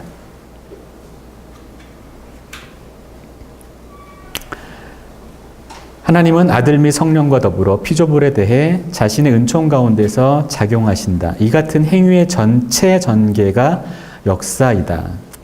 그 의미는 하나님에 의해 토대 지어진 계약, 그와 인간 사이의 은총의 계약의 역사, 그것들 때문에 하나님이 자신의 피조물에 대해 인내를 가지고 그것을 위해 그가 자신의 창조와 함께 피조물의 목표를 주시는 일련의 사건들의 연속, 이 역사가 신학적으로 보았을 때 유일한 역사이다. Die Geschichte. 이게 역사이다 하는 겁니다. 이거는 근대적 역사에 대한 완전한 도전이에요. 아니야. 그런 건 없어. 뭐냐. 근대는 철저하게 말하면 역사에 대한 곧 역사 속에서 곧 역사는 진보죠. 인간이 자기 자신이 가지고 있는 가능성을 가지고 뭔가 그걸 만들어가는 거예요. 그게 역사인 거예요. 일련의 자기 발전, 인간의 가능성의 자기 전개, 그게 역사인데 바르트는 그런 건 역사가 아니고 역사란 뭐냐? 신학적으로 보았을 때 역사란 하나님께서 피조물과 관계를 맺으시는 일련의 사건들. 그게 유일한 역사이다. 역사 개념 완전히 뒤집어서 그냥 완전히 신학적인 역사 개념을 주고 있는 겁니다. 그 가운데 그렇게 하나님이 자기를 나타내기 위해서 피조물과 관계를 맺으시면서 사건을 일으키시는 사건들, 그게 역사이다. 자, 그렇다면 창조란 뭐냐면 창조란 은총의 계약을 또한 따라서 역사를 지향한다면, 자, 이 모든 일들이 창조 이후부터 모든 일들이 다 이 은총의 계약, 이걸 지향하고 있기 때문에, 그렇기 때문에 창조는 무엇이냐? 역사이다. 그래서 창조는 창조 역사이다 라고 얘기할 수밖에 없다는 거죠. 자, 이게 창조가 역사이다 라는 말입니다. 자, 그러면 성서는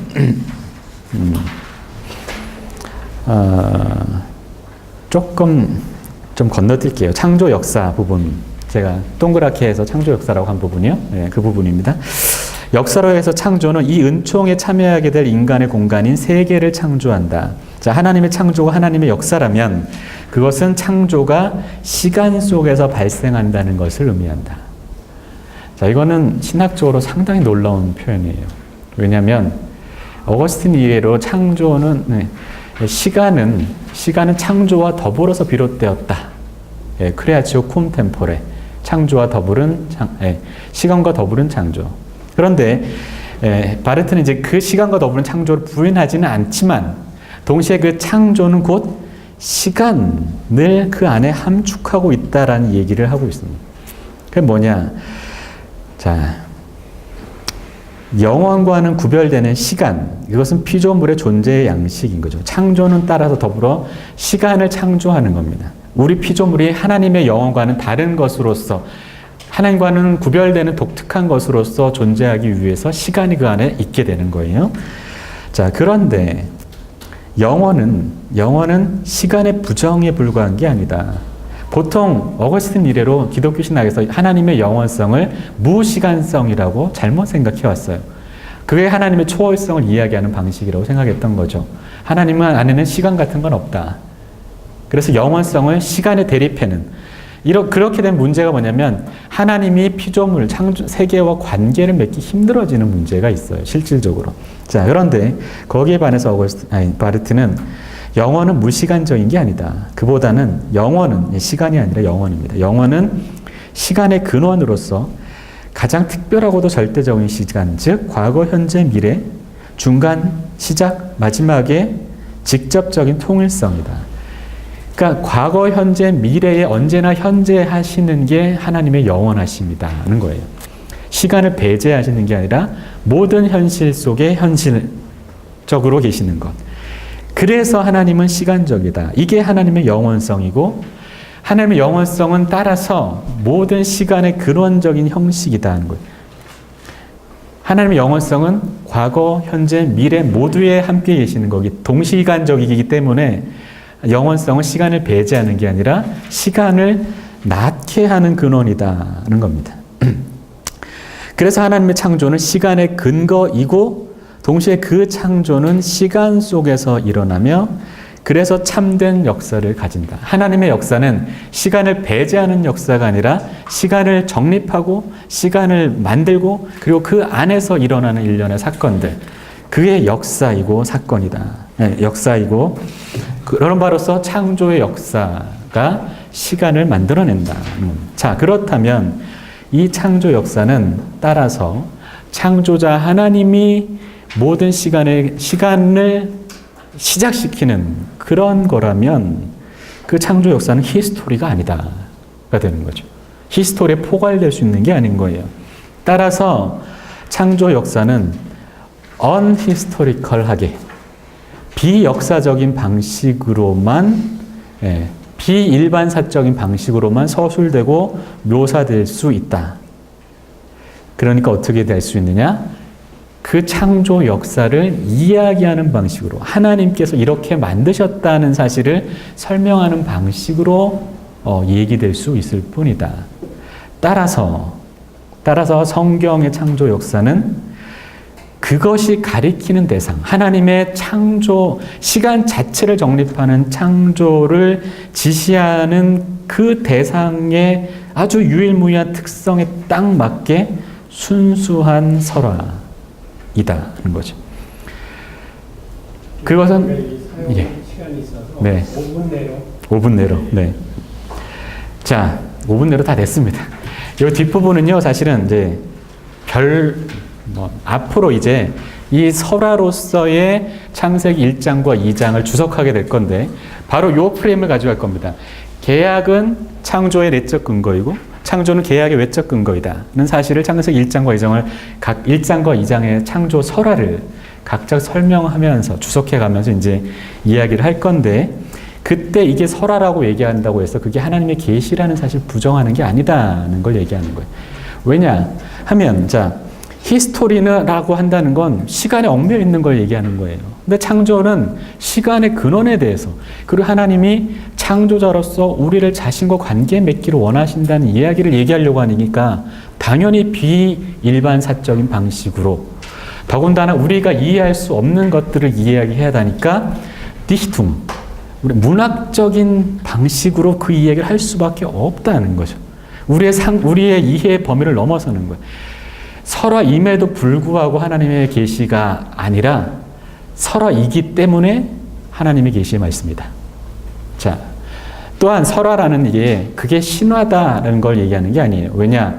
신화라는 건 근본적으로 무엇이냐 하면 결국은 그게 마치 바르트가 예로 드는 건 이제 바벨론의 에노마 엘리시 신화인데, 마르둑과 티아맛이 싸워서 세상을 만들어주고 얘기를 하는데, 결국 거기서 하고 싶은 얘기는 뭐냐면 세상은 신적인 원리이고 단일한 원리에서 만들어졌고, 결국은 우리는 신과 다르지 않고, 결국은 뭐냐? 우리 안에 있는 우리 인간의 가능성 혹은 세계의 가능성, 능력, 은밀한 원리, 그걸 이야기하는 거다.